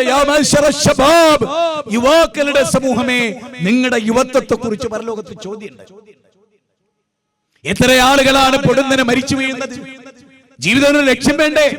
അല്ലദീ ഖലഖൽ മൗത വൽ ഹയാത ലിയബ്ലുവക്കും അയ്യുക്കും അഹ്സനു അമല. നിങ്ങൾക്ക് മരണവും ജീവിതവും സൃഷ്ടിച്ച സത്കർമ്മങ്ങൾ ചെയ്യാനാ, നല്ല കാര്യങ്ങൾ ചെയ്യാനാ, മാനവ സമൂഹത്തിന് ഉപകാരം ചെയ്യാനാ, പട്ടിണി കിടക്കുന്നവർക്ക് ഭക്ഷണം കൊടുക്കാനാ. എന്തേ നരകത്ത് പോയത്? നിസ്കരിച്ചിരുന്നില്ല, പാവപ്പെട്ടവന് ഭക്ഷണം കൊടുത്തിരുന്നില്ല, തോന്നിവാസികളുടെ കൂടെ തോന്നിവാസത്തിലായിരുന്നു. ഇന്നാലിന്നവനെ കൂട്ടുപിടിച്ചത് കൊണ്ടാണ് ഞാൻ നരകത്തിൽ പോയത്. എന്റെ കൂട്ടുകാരി മോശമായിരുന്നു. 14-കാരിയായ പെണ്ണിനെ ക്രൂരമായി 16-കാരൻ ബലാത്സംഗം ചെയ്ത വാർത്ത കേട്ടുകൊണ്ടാണ് കഴിഞ്ഞ ദിനം നമ്മൾ കഴിഞ്ഞുകൂടിയത്. കാമത്തിന്റെ, പ്രേമത്തിന്റെ, സ്ത്രീ ചൂഷണത്തിന്റെ പുതിയ ഒരു ലോകത്തെ നമ്മൾ കാണുന്നുണ്ട്. മാറേണ്ടതില്ലേ? മാറ്റേണ്ടതില്ലേ? സിന്തറ്റിക് ലഹരികളിൽ നിന്ന് രക്ഷ തേടേണ്ടതില്ലേ? ലിബറലിസ്റ്റുകളിൽ നിന്ന് രക്ഷ തേടേണ്ടതില്ലേ? നമ്മുടെ പെൺകുട്ടികളെ കാക്കേണ്ടതില്ലേ? അവർക്ക് നന്മ നേറിയ വിദ്യാഭ്യാസം കൊടുക്കേണ്ടതില്ലേ? മക്കളെ, മരണത്തിന് റബ്ബിനെ കണ്ടുമുട്ടുമ്പോൾ തോന്നിവാസികളുടെ കൂടെ മുഴുകി എന്നതാണോ നമ്മുടെ ഉത്തരം? സൂറത്ത് മുദ്ദസ്സിർ 39 മുതൽ അക്കാര്യമാണ് ചർച്ച ചെയ്യുന്നത്. കഅന്നഹും ഹുമറുൻ മുസ്തൻഫിറ ഫറത മിൻ കസ്ഫറ ബൽ യുരീദു കുല്ലു ഇംറിഹിം മിൻഹും അയൂതാ സൂഫൻ മുനശ്ശറ കല്ലാ ബല്ല യഖാഫൂനൽ ആഖിറ. സൂറത്ത് മുദ്ദസ്സിർ. സിംഹത്തിന്റെ വരവ് കണ്ട് ഓടിയൊളിക്കുന്ന മാൻപേടയെ പോലെ ഉപദേശത്തിൽ നിന്ന്, നിർദ്ദേശത്തിൽ നിന്ന്, നല്ല നല്ല പ്രഭാഷണങ്ങളിൽ നിന്ന് പുതിയ യൂത്ത് ഓടിയൊളിക്കുന്നു എന്ന് അല്ലാഹ് 14 നൂറ്റാണ്ട് മുമ്പ്. അതുകൊണ്ട് ഞാൻ എൻ്റെ നാട്ടുകാരോട്, ഇതിന്റെ സംഘാടകരോട്, ഇതിവിടെ അവസാനിക്കരുത്. ഈ നാടിന്റെ മുക്ക് മൂലകളിൽ സന്യാസിനെ വിളിച്ചോങ്ങള്, പള്ളിയിലച്ഛനെ വിളിച്ചോങ്ങള്, ഞാൻ വരും. ജനങ്ങളോട് പറ, എല്ലാ മതത്തിന്റെ അന്തസാരങ്ങളും ജനങ്ങളോട് പറ. അതിലേറ്റവും കാര്യമായി പറയേണ്ടത് യാ അയ്യുഹന്നാസ് കുലു മിമ്മാ കുലു യാ അയ്യുഹന്നാസ് ഇന്നാ ഖലഖനാകും മിൻ ദക്കരിൻ വ ഉൻസാ വജഅൽനാകും ശൂബൻ വകബായില ലിതഅറഫു ഇന്ന അക്രമകും ഇൻദല്ലാഹ് അത്ഖാകും. മനുഷ്യരെ, ഒരു അച്ഛന്റെ അമ്മയുടെ മക്കളാണ് നമ്മൾ. നമ്മുടെ ദൈവം ഒന്നാണ്, നമ്മൾ ഒറ്റ സമുദായമാണ്. ഇന്ന ഹാദിഹി ഉമ്മത്തുക്കും ഉമ്മത്തൻ വാഹിദ. ബാന്ധവാ മാനവാ സർവേ സ്വദേശാഭുവനത്രയം. ലോകമാണ് തറവാട്. നമ്മളൊരു പടച്ചോന്റെ അടിമകളാണ്. ഒരേ വായു ശ്വസിച്ച്, ഒരേ വെള്ളം കുടിച്ച് നമുക്ക് തെറ്റിദ്ധാരണ സംഭവിച്ചതാണ്. തിരുത്തേണ്ടതുണ്ട് എന്നതാണ് അവസാനിപ്പിക്കുമ്പോഴും എനിക്ക് നിങ്ങളോട് പറയാനുള്ളത്. അതുകൊണ്ട് ജനങ്ങൾക്കിടയിൽ ഇറങ്ങണം. കഞ്ചാവിനെതിരെ, മദ്യത്തിനെതിരെ, അനാശാസ്യ പ്രവണതകൾക്കെതിരെ, അവിഹിത ബന്ധങ്ങൾക്കെതിരെ, കുടുംബ ശൈഥില്യത്തിനെതിരെ, ലിബറലിസത്തിനെതിരെ, ഫാസിസത്തിനെതിരെ, ശിർക്കിനും കുഫറിനുമെതിരെ പടപൊരുതേണ്ടവരാണ് നല്ല മനുഷ്യന്മാർ. അവരാണ് യഥാർത്ഥ മനുഷ്യ സ്നേഹികൾ. അവരാണ് മനുഷ്യരോടൊപ്പം നിൽക്കുന്നത്, കേവലം ഒരു ക്യാപ്ഷനിലല്ല.